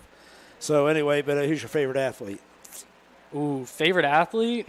Ooh. Bergman? No. Honestly, I really like Juan Soto. I really like how he plays the game. Yeah. Draws a lot of walks, hits for a lot of power. That's something, I try to mix in, Yeah. Well, I try, Well, that's the thing. You emulate guys. Yeah, I mean, for sure. When I was a kid, I tried to, some of the guys I used to watch, and I don't want to go way back when I was a guy, but little kid, but yeah, you watch some of those guys. Hey, I want to be like that. No, for sure. And believe me, I wasn't around when Babe Ruth was around. Somebody asked me, "Hey, did you ever see Lou Gehrig play or Babe?" I said, "No, I'm not that old." But let's see. So, what's your favorite personal athletic moment? Ooh, personal athletic moment. Ooh, I have to think about that. That's a tough one. So many, right? No, not yeah, not like that. It's just that's a tough question. Probably after my first year at Temple, after the COVID year. So I was at Angelina first. Oh, Angelina, yeah. And they canceled their season for their following season because of COVID. So I was kind of scrambling to find a place, and was reaching out to all sorts of places, and everyone was full, right? And I kind of just stumbled upon Temple College. They were like, we're full, but, what's one more guy? It's not going to hurt. And, so they gave me a chance. And after that year, I was first team all-conference, first team all-region. So at what position? Because I actually designated hitter. And then this past year, I played some right field. But, yeah. Good. Okay. Quite an athlete, right? Yeah, I guess so, yeah. Okay. What's your dream job? What would, besides baseball? Yeah, probably something in finance. Business. Yeah, financial advisor, I mean, are you going to go to to go get your master's somewhere, or are you looking into that, or? I'm just taking it a year at a time, not trying to get too far ahead of myself. Baseball. Yeah, for sure. I wish I could trade with you, man. But okay, let's talk about you at the. So I know you only been here a week, and let's talk about the Sluggin Rebels. I mean, obviously it was a tough game tonight. What's your thoughts on it? I mean, we were playing a pretty good. Great game. We were enjoyed talking. Oh, then it just had I'd say the inning from hell. Yeah. And I just want to know what were your thoughts on it? I was just out there on left field. I was thinking, man, these guys can really find holes. And that's what seemed to just happen. Maybe fell behind counts a little bit, but, they were just hitting the ball. So it wasn't like our guys were out there walking people. They just found holes we didn't, and they capitalized. And that's what I told the people. I said, there's philosophies. I know, they were running a lot, especially when I got up over 10 runs, which is, me as a coach, you got to have a feeling for a game. Yeah. And that's just, back when I was a coach or something, a coach in college, that burned me. I can't wait to play these guys again. It's a tough deal. But, everybody has a philosophy. I don't blame it. That's the way they are. I was the way I was. And when you look as a player, did you guys feel like, this is – because I know you had to be pretty embarrassed. Because you guys are better than this. Yeah. And that's what you see, right? What you're feeling so far of the team before that inning, let's say? I feel like we've been playing good baseball. We've just kind of run into a kind of tough stretch here where we're just not finding wins at the end of the game. And I really just think we're close, and it just takes maybe one more inning of just good baseball, maybe some two-out hits, and we'll find a win, But it's just tough. That's a good team. We're a good team. Score didn't reflect that. No, it does not. I agree with you, and I hope the people back home, everybody watching that, understand that, because it's this team's a lot better. Just one very bad inning. Yeah. You get to play these guys again. What do you feel about that? I'm ready for it. They showed us what they could do. That was probably their best game they'll play. And I'm excited to show them what we can do now. It's our turn, Right. And I think, we talked about this. It's pride, too. Yeah. And what I'm talking about as a player, you can just fold and, die or whatever, or you come back and show some. And I hope that's what we do. Yeah, some fire. Some fire. And I do think that because this is the end of the season and we're playing, finishing up with these guys, they're battling for first place. So they're going all out. They want to be a dominant, they want to show that they're better than Cheney. And that's their thing. We're trying to get up there, so, we're going to play in the playoffs. And we're still trying to get a berth. And I got a feeling that if we get a chance and we get in that tournament, and I hope you do too, that we're going to show people what we can play. It's like a new season. For sure, yeah. So mentally you start, it's over with. But we learn from it. And when you're in a tournament setting, it's different with pitching and everything else. Anything can happen. Yeah. Anything, So that's what I was kind of wondering. Now, I know you played outfield. You were a DH. And now, have you always played those positions? No. So I was a third baseman in high school. And then, just got to college and realized the ball gets hit a little bit harder. In the outfield I'll stay. But, I really like it out there. I feel like I'm comfortable and all that. So good. It's been a good transition. Now, who's your host family? They are the Baldwins, Meg Baldwin and Clark Baldwin. Oh, yeah. How you enjoy it? They're awesome. They're good people, aren't they? Yeah, they just came back from a trip, a hiking trip in Colorado, so I haven't spent a whole lot of time with them, but I'm looking forward to getting to know them. Yeah, they're good people, and they've been, very helpful to us. It's like I said, we're always looking for host families and stuff like that. So I'm glad you're enjoying it, and we want to keep that going. So, Well, I'll tell you what. I know you probably want to get out of here and relax and kick back and play some video games. Yeah, right? for sure. Since For you sure. can't play your Frisbee right now. Yeah. So here I'm going to give you this is it. This is your player of the game. It's Appreciate right here it. for Bethel College. Thank so, you. Awesome. And like I said, let's finish up. We Finish strong, got yeah. the one more home game here Mm-hmm. Wednesday. So I mean, and let's give those. Tell the guys, let's win this last one. No, for especially sure. for the fans here because course. we got a pretty faithful following. Mm-hmm. Yeah, no, of course. You enjoying it, right? Yeah, no, it's awesome. It's awesome, especially towards the end. I've noticed more people are coming out and really supporting us, so that's awesome to see. That's good. And like Mm-hmm. I said, you're a big part of it now, and we want to see you finish well. And we're not done. Yeah, no, we're not So- done. We are not done. So don't give up on us. We got a lot more. You heard from a player right here. We got a lot more to give and show. Yep. So thank you very much, Clark. Yeah, thank you. All righty. And we'll go ahead and we'll bring Jared back here in just a minute, right after this. Awesome.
Yeah, welcome back. I'm back. Yeah. Carv's still here. Still here. But, I mean, we'll just do some basic end of the games. I mean, we kind of said our thoughts. I just think Yeah, I think we move kind on of said from it. enough on that, don't you think? Move on from it. You got 3 games left. Just finish out strong. And Well, and I do. That's like what Clark and I were talking. I mean, it's we still had that first 6 innings. You and I were having fun. I think people out there it was are fun. Yeah, it's, we fun. had It's a about close 80 game. had about 80 viewers every time, and yeah. we had a good crowd and everything, and it's just that one inning, like we said, wasn't the best, but No, it was fun. And I hate to say this term sometimes, but that's baseball. Not to say like when I was a coach, sometimes you'd play a game. I remember we win like maybe 15 to something. And then the next game in a doubleheader, you lose 1-0. Yep. Yeah, figure that out. How does that happen? You score 15 runs in the next game. So who knows? But just how it that's is. baseball. So, but anyway, go ahead. I'll let you finish up here. Yeah, and we'll just read the end of the broadcast script right here. And this is Jared Obleckner and GM of the Newton Sluggin Rebels, Carve, saying goodnight from Klein Scott Field in Newton, Kansas. Final scores, Sluggin Rebels 3 and your Hutch Monarchs 16. Sluggin Rebels would like to thank this season's partners and sponsors. Without their support, college baseball would not be here in Newton, Kansas. Thank you to the Colonel Tim Mahler family, Peyton Paw attorneys at law, Pizza Hub Newton, Midway Motors, Bethel College, Dillon's, the John Oldham family, Courtesy's Diner, Shamrock Car Wash. Thank you for the dirtiest car of the Hey, yeah. Yeah. You got a winner right here. There you are. Yeah, show that. Oh, there we go. Thanks, Kevin Pouch. There you go. Yep, I won today, so that's going to be probably going to use that Wednesday before the game, our next home game. Central National Bank Roofing Services Unlimited, Carl Hodges Family, B&B Lumber, Freddy's Frozen Custard, Graver's Ace Hardware, Arby's, Applebee's, Ray Roofing, AutoZone, Bumper to Bumper Auto Parts of Newton, Reality Connections, Gillespie. Gillespie's, Yep. Gillespie's Meats, there we go, and Entrust Bank. A special thank you to all of our host families in Newton and in Wichita for opening their homes and hearts to these college baseball players for the summer. Tonight's game has been a production of Sluggin Rebels Baseball. On behalf of the entire Sluggin Rebels staff, we thank you for watching tonight's game and invite you back tomorrow night as me and Carv are going to be on the road and we're going to broadcast. From Hutch? Yeah, we're going to be from Hutch. I mean, we're both familiar with how Hutch's boxing. You know, we were thinking about doing some more away games, but we were I was more scared of, Wi-Fi. Right. And everything. I don't have a Wi-Fi box or anything like that. But they do have. But we know that they have good internet over there, and we're excited to, we're going to do all the home games, all the away and home games. These final 3 games. Right. They're all going to be live streamed, so hopefully it'll be a more exciting night than today. I think hopefully I think it will. I think it will. But but our next home game is Wednesday. And let's talk about that. I think we need to talk about that because that's our final home game probably. I mean, like I said, I don't know how it's going to work out. We're still I probably look at my phone and a lot of text GMs. We talked. We've been meeting on stuff and we're trying to figure out this tournament. And so it's going to start Saturday. We don't know the seeding. The higher seed will have the home be hosting. Yep, and I think the people on social media and everything will definitely figure that out, and they'll get that through. And we probably will be figuring out the tournament probably Thursday on the away games. So we should know, especially hopefully. But Wednesday again, it's Carl Hodges and family and alumni day. We'll be out here. We present the MVP, and we added a new award, and it's going to be for the pitchers. The pitchers. And it's John Oldham family. They've been people that have donated through the years. And so I thought, let's do something. And I've had some people, hey, what about pitchers? It was the MVP, and now Zach Gillick won last year, like we said.